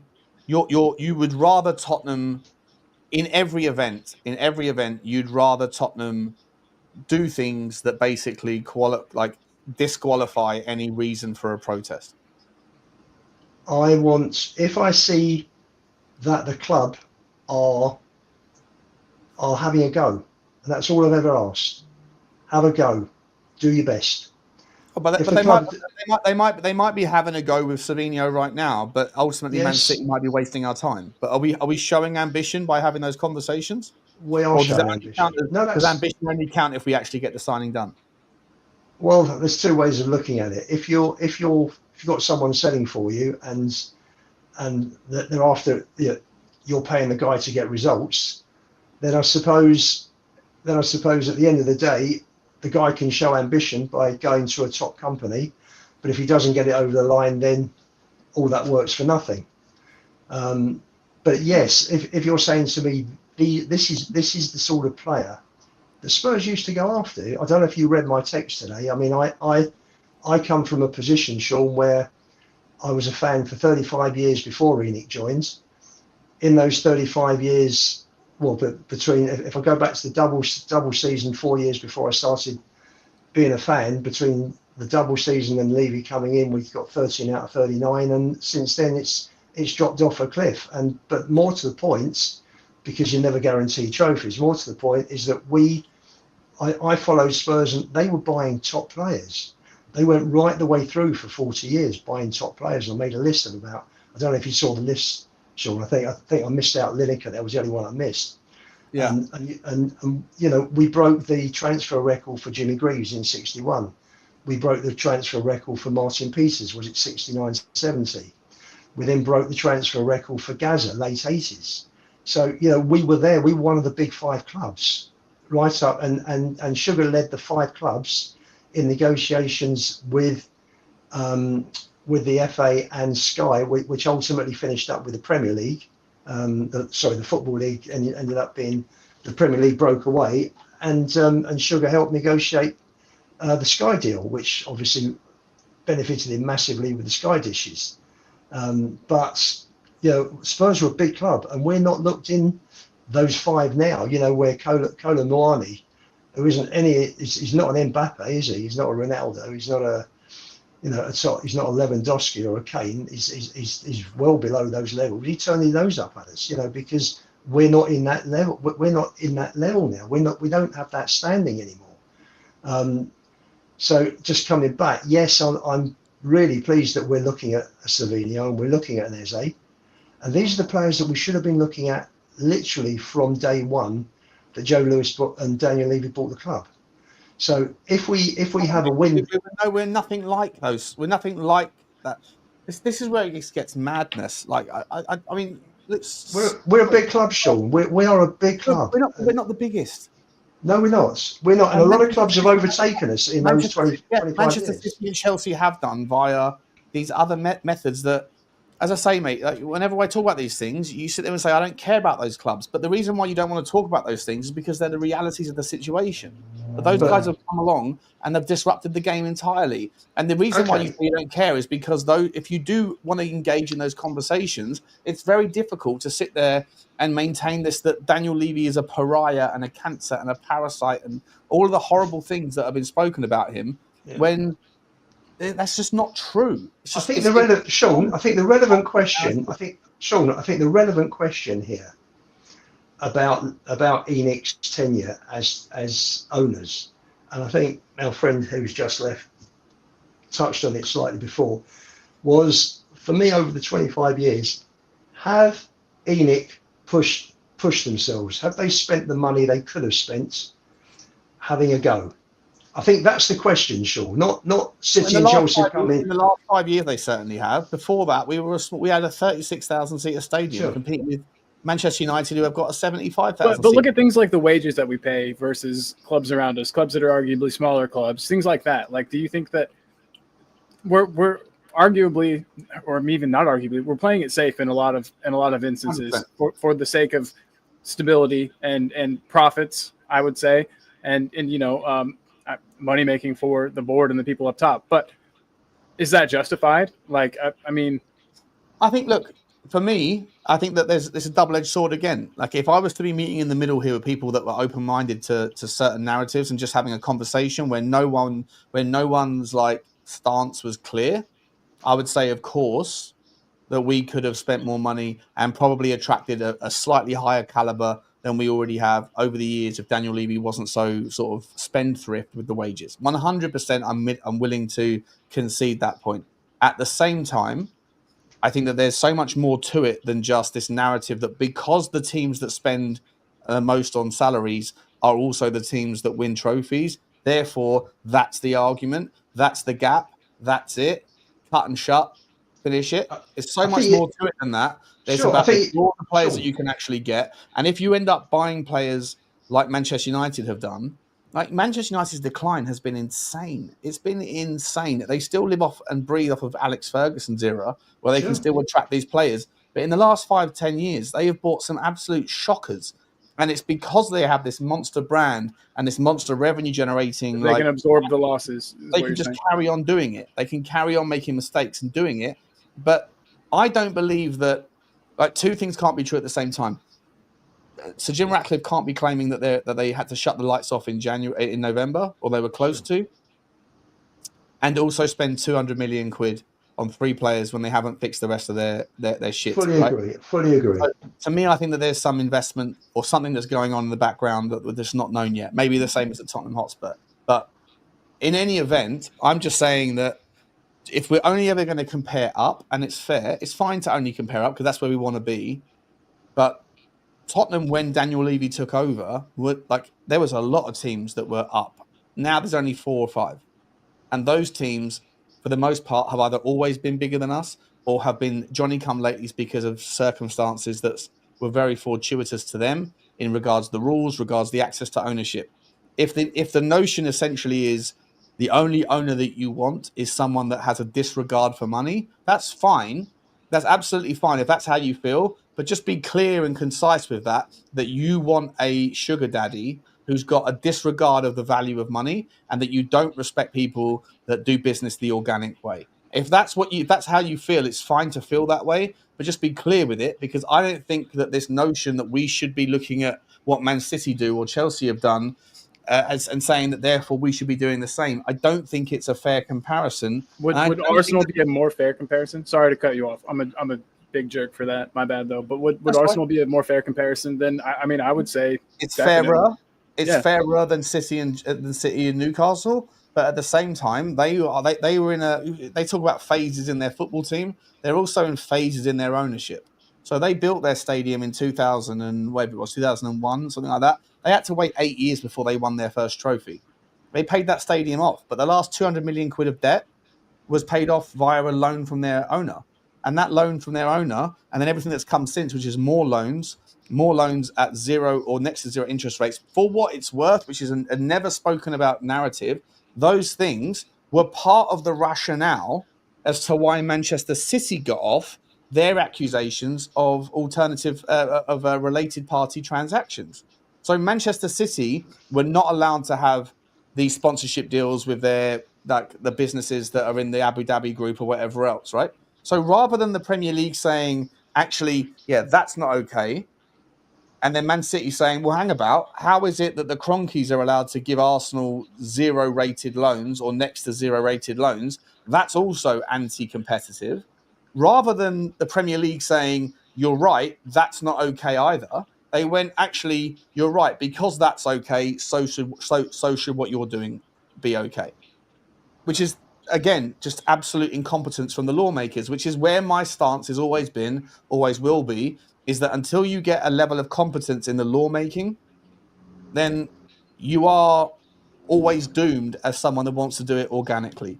And I don't think that Daniel Levy should be criticised for trying to do things by the right way when it's the legality issues around the clubs that are doing it the wrong way. It's basically like saying Lance Armstrong cheated and saying, well, actually, he should be allowed to keep his medals because, second, third, fourth, and fifth were also doping.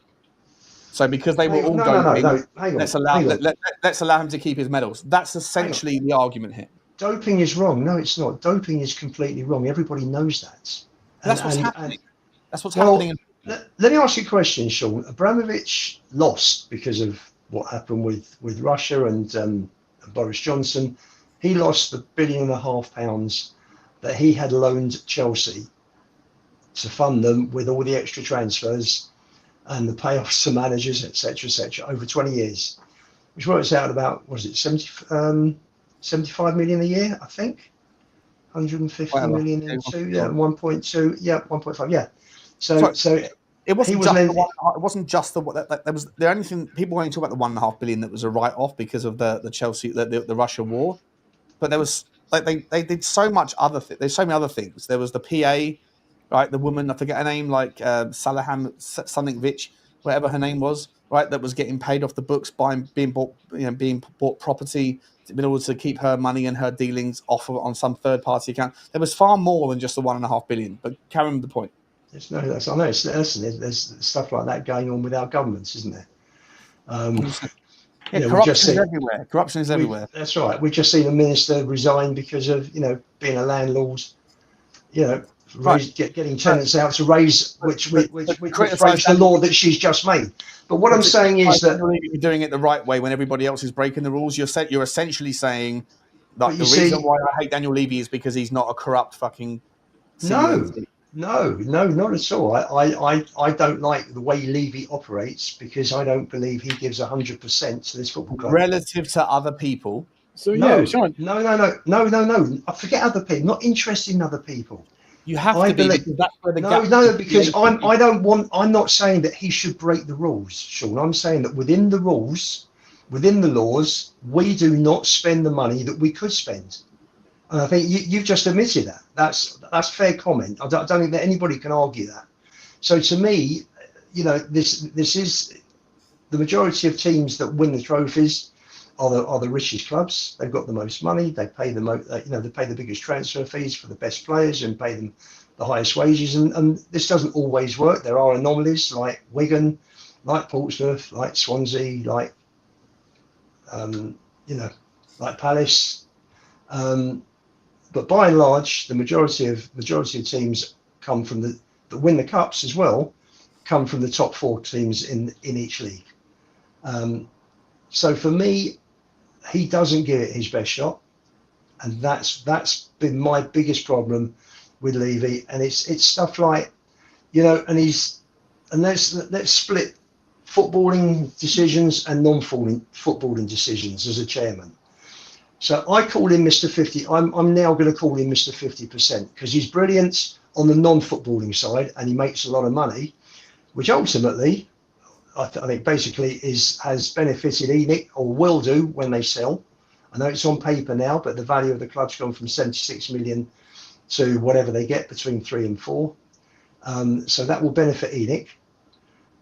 As a football fan, I think his decisions over 25 years. It would also probably benefit. Have been disastrous. Well, you know why? Because if you're filtering out 99% of the charlatans who have got 100 million from corrupt methods, right? But you're only filtering in who's left to take over. It's likely going to be one of a Todd Bowley type, who's private equity and all that kind of network of dishonest corruption. But whatever, right? If that's what you want something other than Levy. At this stage, you're only going to get one of maybe 4 or 5 different types of owners. Whereas if the club was still valued at 300 million, then you could get one of anybody. For sure. But there hasn't been a shortage of people speaking to ENIC about buying the club over the last few years. It's not like there's just been maybe one person. There's been a few. But I feel like a lot of them that have been talking about it are people that would spend into the club the way that a lot of the fans would want. Right? You know what I mean? Like a lot of the potential buyers are people that would have money to just absolutely just dump into the club and not be worried about how much money they're making back, about how much. I think it filters out a lot of the bottom feeders, 100%. You might have to wait a couple of years for it to materialize, or however long, but essentially you are filtering out 99% of the people that you don't want, and the people that have got the real money are the only ones that are left. And hopefully, if what you guys want, and I know that the fan base doesn't give a shit about this stuff, and I know that they naturally don't like my take because I think about these things differently. It doesn't bother me.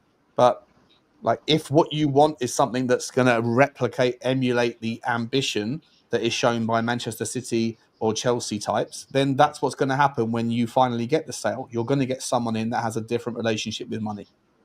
Sean, I get to the reason I feel like, and I don't know why it just clicked with me. I guess I haven't been paying attention, but the reason that I feel like you like or respect Levy more than some other people is because you are a business guy. You fancy yourself a business guy. You understand things on the business level, so you respect that. You say, "Oh, I see." I respect business. Yeah, 100%. Yeah, Yes. yeah, My whole and- life has been like that. So yeah, 100%. 100%. Yeah, and I feel like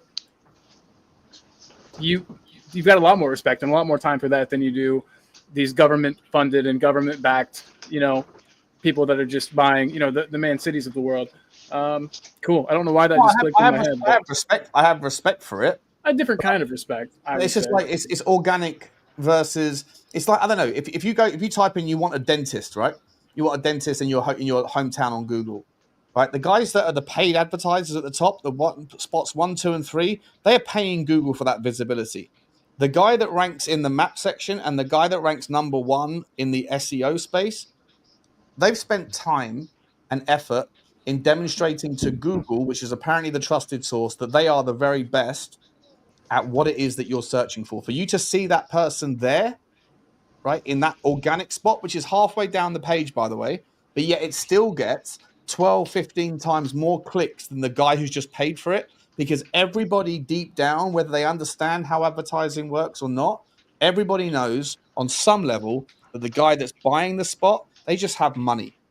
Yeah, the ad They looks don't necessarily have reputation. They don't necessarily have quality. They don't necessarily have value. But the guy that's not a name in the town that you know. They've earned the right to be there. They've earned the right to be there. And when it comes to like trust, I'm going to trust that guy because his website is doing all the things that Google looks for to earn the right to be there for free, rather than the geezer that's just got more money to pay for the spot. And that is Daniel Levy ranks number 1 organically, but yet above them in the league, Manchester City, Chelsea, whatever else, they've just bought the right to be there. And I don't respect that to the same degree. And what about, Sean, what about Man United for the first 12 years of Enix's tenure? What about Man United? You're not putting them in the same bracket as Chelsea and City, are you? In the first 10 years, so 2001 to 2011. And 2012, to when Ferguson and Gill left in May 2012. Yeah. Yeah, unbelievable organization, unbelievable systems, unbelievable processes, aided by the success that their stadium offered them then. By the way, their stadium was like 70,000 seats, and it has been for a long time. So they had the money, they had the brand, they had the success, and they had first of all, the guy. I don't know if you ever watched the video, Lubo, but about like maybe 8 months ago or something now, I did a live stream that was what it takes to have consistent success, not individual isolated success, not a trophy here or there, but like let's look at the last 75 years of success in football and let's figure out what are the common themes, right? And you go all the way back from 1950 to 2025. And there's a bunch of teams. I always talk about that. I say about this, like what happened to the Wolves, the West Broms, the Villas, all those things. And I use those things because those guys had periods of sustainable ongoing success in periods, and the teams that always had that moment, had those periods. It's more than just money. Money was a part of it. It's a massive part of it, but it's more than just that. There's the other common denominators is a youth system that aids to the first team, and Alex Ferguson had that, the class of 91. And the other thing is a figurehead at the football club. It doesn't have to be a manager. It doesn't have to be an owner. It could be a director of football, right? But every single team that has had sustainable success from 1950 until 2024, when I did the thing, every single team has had more than just money pulling their weight. They've had some level of figurehead, some sort of consistent thing, like a Ferguson, like a David Moyes, Shankly, a Nicholson, whatever else, right? Yeah. Someone that's above the football club. And on top of that, they've all had a youth system as well that supplements everything else going for it. And Tottenham Hotspur, over the last 5 years, we have the money. We have now hopefully started to generate the youth. The one thing we don't have is a footballing figurehead. And unfortunately, Tottenham Hotspur's figurehead, the name that everyone talks about with Tottenham Hotspur, is Daniel Levy. It shouldn't be that. Correct. It should be David Pleat, or it should be a manager that's been there like a Pochettino. It should be something like that that's there for 7-8 years, and that's what That's the final piece of the puzzle. Someone that doesn't just do his job, but that is responsible for more than just picking a team or coaching a team or paying the price. It's around, like it emanates through the ecosystem, and we don't have that. So you're obviously not happy with the fact that we've had 17 managers in 25 years. No, I'm not. Oh, I think it's terrible. No, that's fair. Absolutely. And so how do you get, when you get Wenger was in for, God knows, 20 years, Ferguson was in for 25, Pep's been in for 9. How do you get that now? Klopp was in for 9, but all, you look at the clubs that have had sustainable success. Yeah, they've all had a figurehead, 100%. Well, and you go back to the 50s, 60s, 70s, 80s. Brian Clough, correct. Another one. There's a never-ending stream with them. I include David Moyes, right? I include David Moyes because what he was capable, what he was doing at Everton was making them bigger than they really are, right? That's right. I think Shankly 13 years. Busby was there for many years. Nicholson was there for 16 years at Spurs. The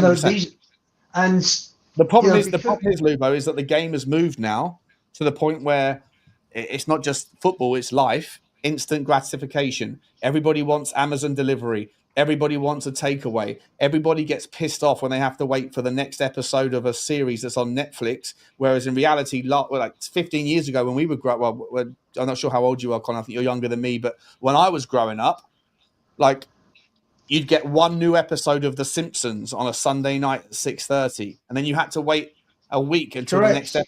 Correct. So there's no patience anymore, and that emanates through life. And unfortunately now, if you don't give it, when Daniel Levy said on that interview, when he was challenged around what's it going to take with Gary Neville, what's it going to take to be able to get you to compete with these guys above, and he said, well, Rome wasn't built in a day. He was talking about providing the resources for a squad. So he's basically saying, we're doing this, that, and the other, yada yada yada. But Rome was. But Rome, I said this before. I think it's a disgrace. But Rome wasn't built in a day for him, and maybe Rome wasn't built in a day for Thomas Frank. But if Rome isn't built the day after tomorrow, sorry, sack the builder, because that's the narrative of the football. That's narrative of of life, right? No one's got any time for the patience that's required. I do think though 25 years is long enough. I do think that's long enough to have put certain strategies into work, certain programs and plans into work. That benefit the football club, and it hasn't happened. And I to put it, you and Sab, I think, have both said, if the guy, I think Tottenham Hotspur is now too big to be run the way that Enoch wanted to run, to be successful in football. Yeah, and that might be true. That might be fair. See, it's conversations like this, Lubo, where I'm more than happy to meet you in the middle. And when Colin's here chaperoning us, bringing in some context, I'm more than happy to be reasonable. It's when I hear, on like last night's show, when I'm debating two people that just, that are fundamentally everything's not good enough and nothing's right, and it's all because of one thing. That's why I go the other side for the purpose of balance, because I just don't subscribe to this notion. Well, that's fine. And it makes good viewing, and everybody loves it. Yeah. I get what you guys are saying, though. I think there should have been some strategies in place. There should be a fundamental way that Spurs play. There should be, and I think the managerial hunts shouldn't be as scattered and all over the place. We shouldn't be looking at managers with 16 different styles of play. There should be clear choices for who managerial picks should be because the way they play matches what Tottenham is, like the ethos. And I think there kind of was that for a while. We've had some good like push and run football like in the history of, but things have changed. And I mean, like, can you honestly tell me that the way that Ange played the game is similar to the way that Frank plays? There's not a lot of similarity there. I think yes. No, there should be. Ange was, what's the word? I'm trying to think. Ange was very innovative. Ange had a method of playing that had worked for him in 3 countries, and he took two at the back instead of 4, inverted fullbacks in 10s, the 10 dropping back to pick up the ball off the you'd never have Hoddle coming back to pick the ball up from the centre backs, but you had Ardiles doing that job. The way Ange played, he had Maddison, who was like, the current day player in Hoddle's position, coming back and picking the ball up off Van der Ven and Romero, which was ridiculous. Ange had a go, but unfortunately he didn't know when to stop. He didn't know when he saw it wasn't working. He was very obstinate and stubborn and just kept going and wouldn't change that way of playing. And the only time in those 2 years that he did stop was for the latter stages of the Europa League, and we ended up winning. So maybe that gave him food for thought for, should he decide, he's 59, 60 years old, he's just had a £7 million payoff. Would I want to go back and work? I suppose, listen, if the fire's burning inside of me, then yes, I would do. But, he may decide, I'll go into punditry and, he's got more than enough money now. He can retire. He's got financial independence. So what Ange did at the start was really quite, it was invigorating. First 10 games, you see, we get 26 points. That's sort of the same as the double, virtually the same as the double team. Won 9 and drew 1 of the first 10, I think. So, it was the second best first 10 games in the club's history. But after that, it just went down and down and down, and he saw it going down, and he didn't try and stop it. So, he died on his own sword, didn't he? Basically, sort of admirable in a weird way. If it hadn't been our club that was tanking in the process, I think it would have been a lot more admirable. But just super quickly, Richard James, I think your name is Rich S. Normally, you work in advertising, mate. I worked for Google for 6 years, so. You work in advertising. I own my own agency. I absolutely know what I'm talking about. 100%. The difference between pay-per-click advertising and SEO is about reputation and about organic strength. And the click-through rates are what I said they were. So with all due respect, mate, you don't know what the fuck you're talking about. And if you do work in advertising, I feel very, very sorry for your clients, Bal. Because if you think I'm talking waffle, then scary stuff.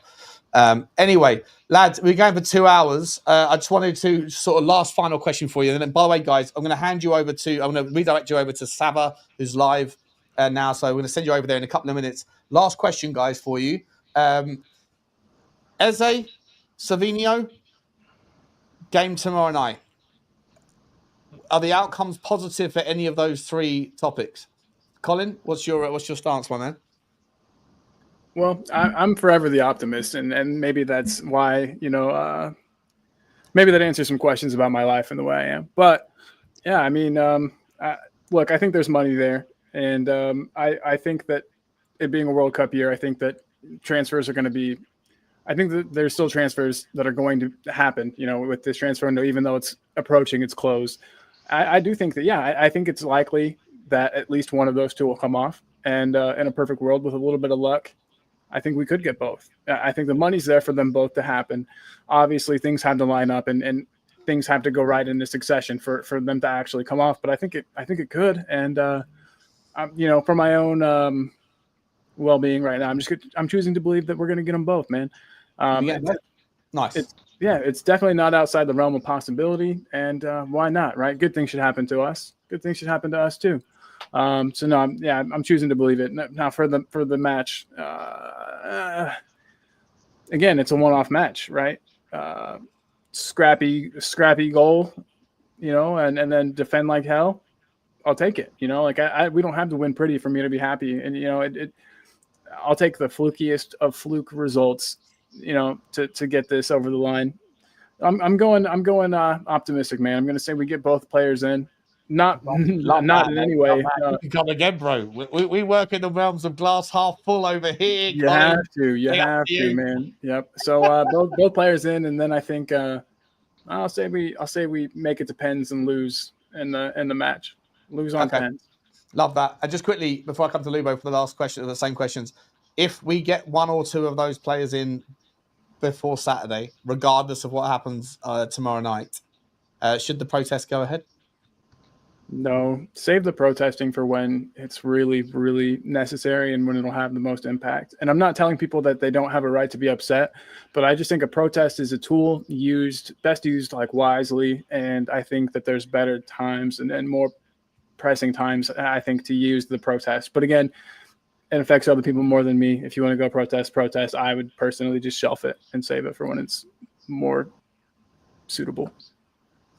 All right, nice one, mate. And Lubo, same questions to you, buddy. In fact, before I do, just quickly, just super quick, because Richard S comes back in saying, what did he say? He said, I've worked with Google for 15 years. Yeah, so you've sold their Google Ads profile for your clients. I worked for Google, not with Google, for Google for 5 years, and I've worked with them for many years. And when you say I have no idea what I'm talking about, and that you've met many AMs, I wasn't an account manager, bro. I was the head of complex products. I was the head of strategic products in SEO, my man. So just a little reality check, bro. Just because you sell Google ads doesn't mean you know what you're talking about. In fact, when I've seen you in the past, bro, you don't know what the fuck you're talking about at Tottenham as well, Rich. So no disrespect, bro, but good luck to your clients. Lubo, what's your take, mate? In terms of those two, Savinho and Eze, and do we win tomorrow night? And should the protest go ahead? Okay.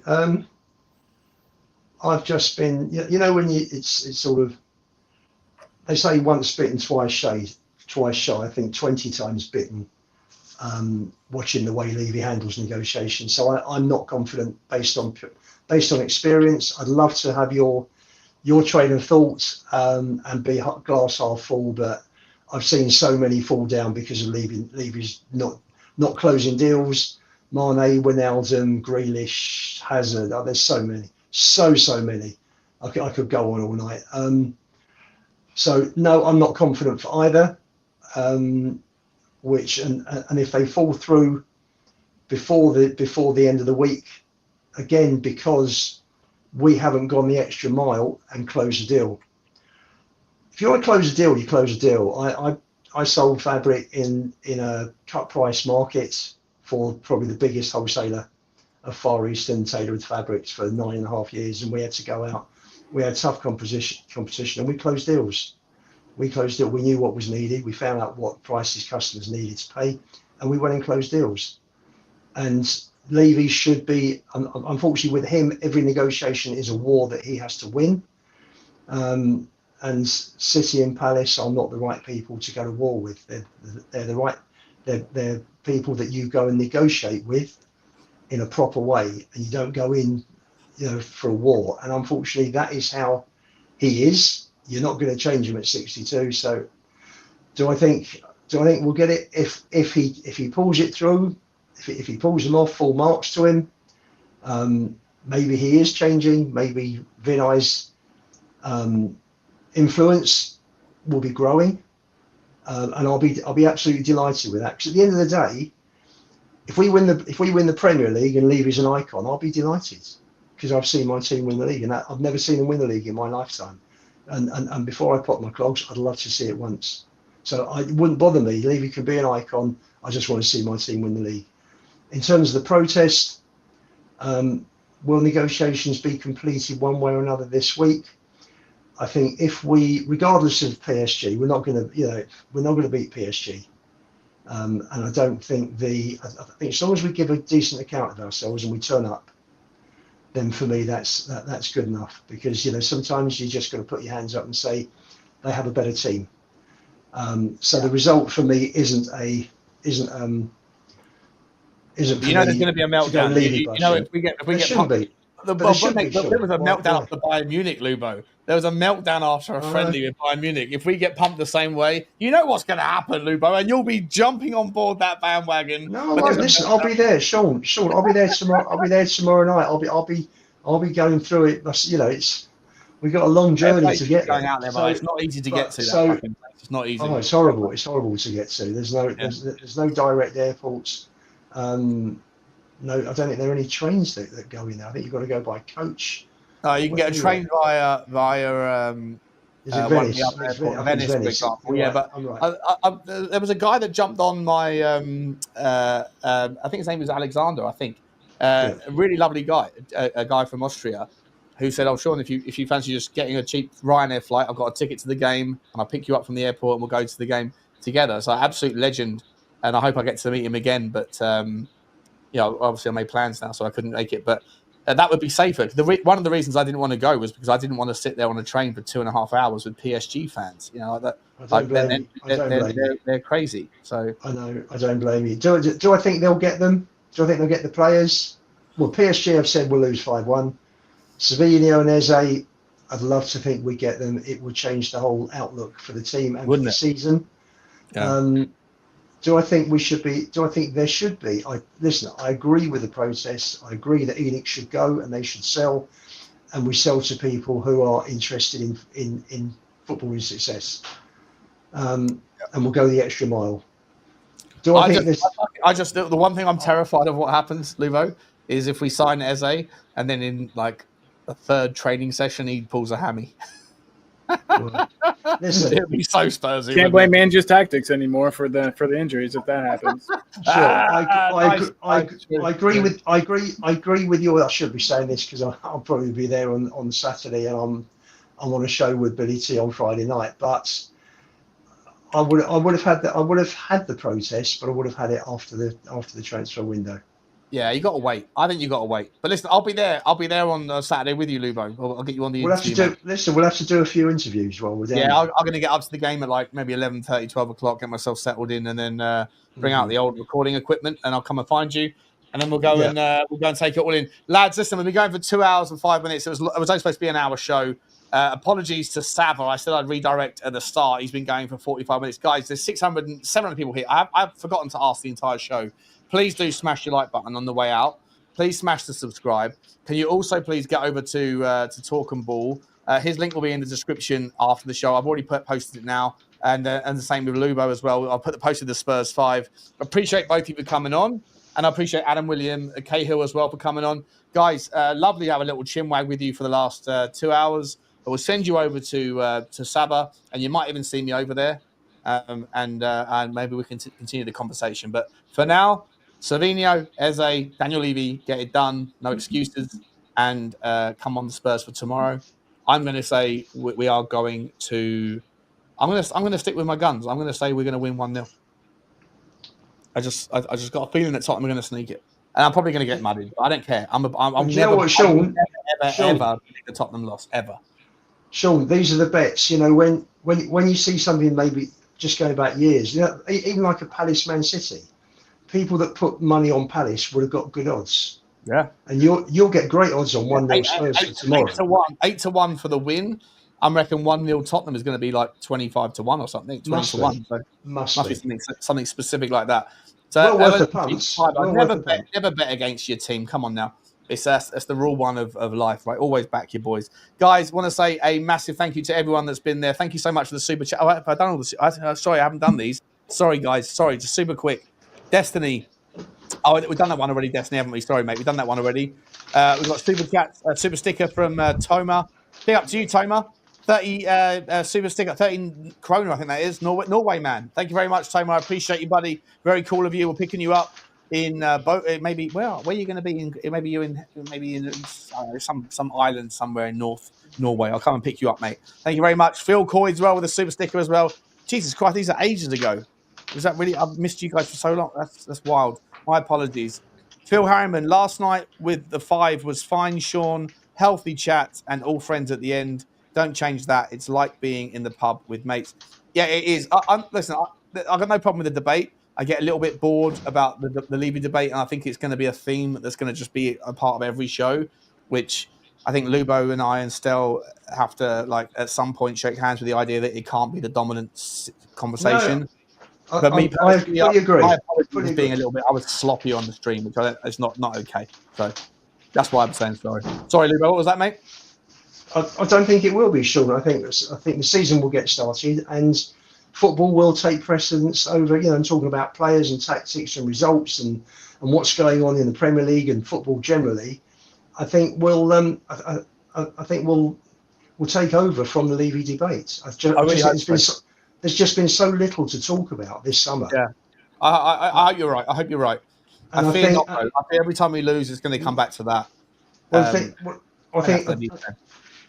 the reason we've been quiet in the transfer window is that Lang is not bringing the right players to Frank, based on what Frank's been coming out with. Does seem to be a disconnect there, for sure. Sorry, Colin. Oh, I'm saying there does seem to be a disconnect there I for think, sure. I think there's a massive disconnect. Yeah, I think that Thomas Frank's come in and said thank you. Like, he's a good guy, love him. Thank you for picking me. But actually, what you're now showing me, it's like you know, Lubo, me, Stel, knowing each other before we worked together, then working together, you can suddenly have it's a different relationship, right? And so suddenly it's not about buddy. It's about okay, well, now we're in business. And I think that Johan Lang and Thomas Frank. I think Thomas Frank is a little bit unimpressed. If I'm entirely honest, I don't think Thomas Frank is anywhere near satisfied with the processes in place to identify the talent versus what he's used to at Brentford. And hopefully that will change, but we'll see. Yeah. Thank you very much for that chat, Phil. Appreciate you. Destiny, being up. Destiny says there's a thin line between wealth and greed. Shawnee, 100%. I'm just saying I don't think it's a clear answer because the point I was making to Adam and to Colin was, where do you draw the line? There's always someone that can't afford a ticket, and if you're always going, well, we have to make the tickets affordable to everybody. Where do you draw the line? And Daniel Phil came in with a late super sticker as well. Big up to you, Daniel. Clapham Junction of the Tottenham fan base. Choo to you. Guys, well, say massive thank you to everyone. Stay where you are. We're going to send you over to Saba. Please smash the like on your way out if you haven't already. Hit the subscribe. We'll see you tomorrow. And as always, Lubo, safe travels. As always, guys, for sure, Colin, Lubo. thank you so much, mate. Appreciate you very much for coming on, buddy. Legend, man. Cheers, you were Colin. very well received. Cheers, boys. And thank you, Adam. See you guys tomorrow. Bye-bye. See you soon. Later.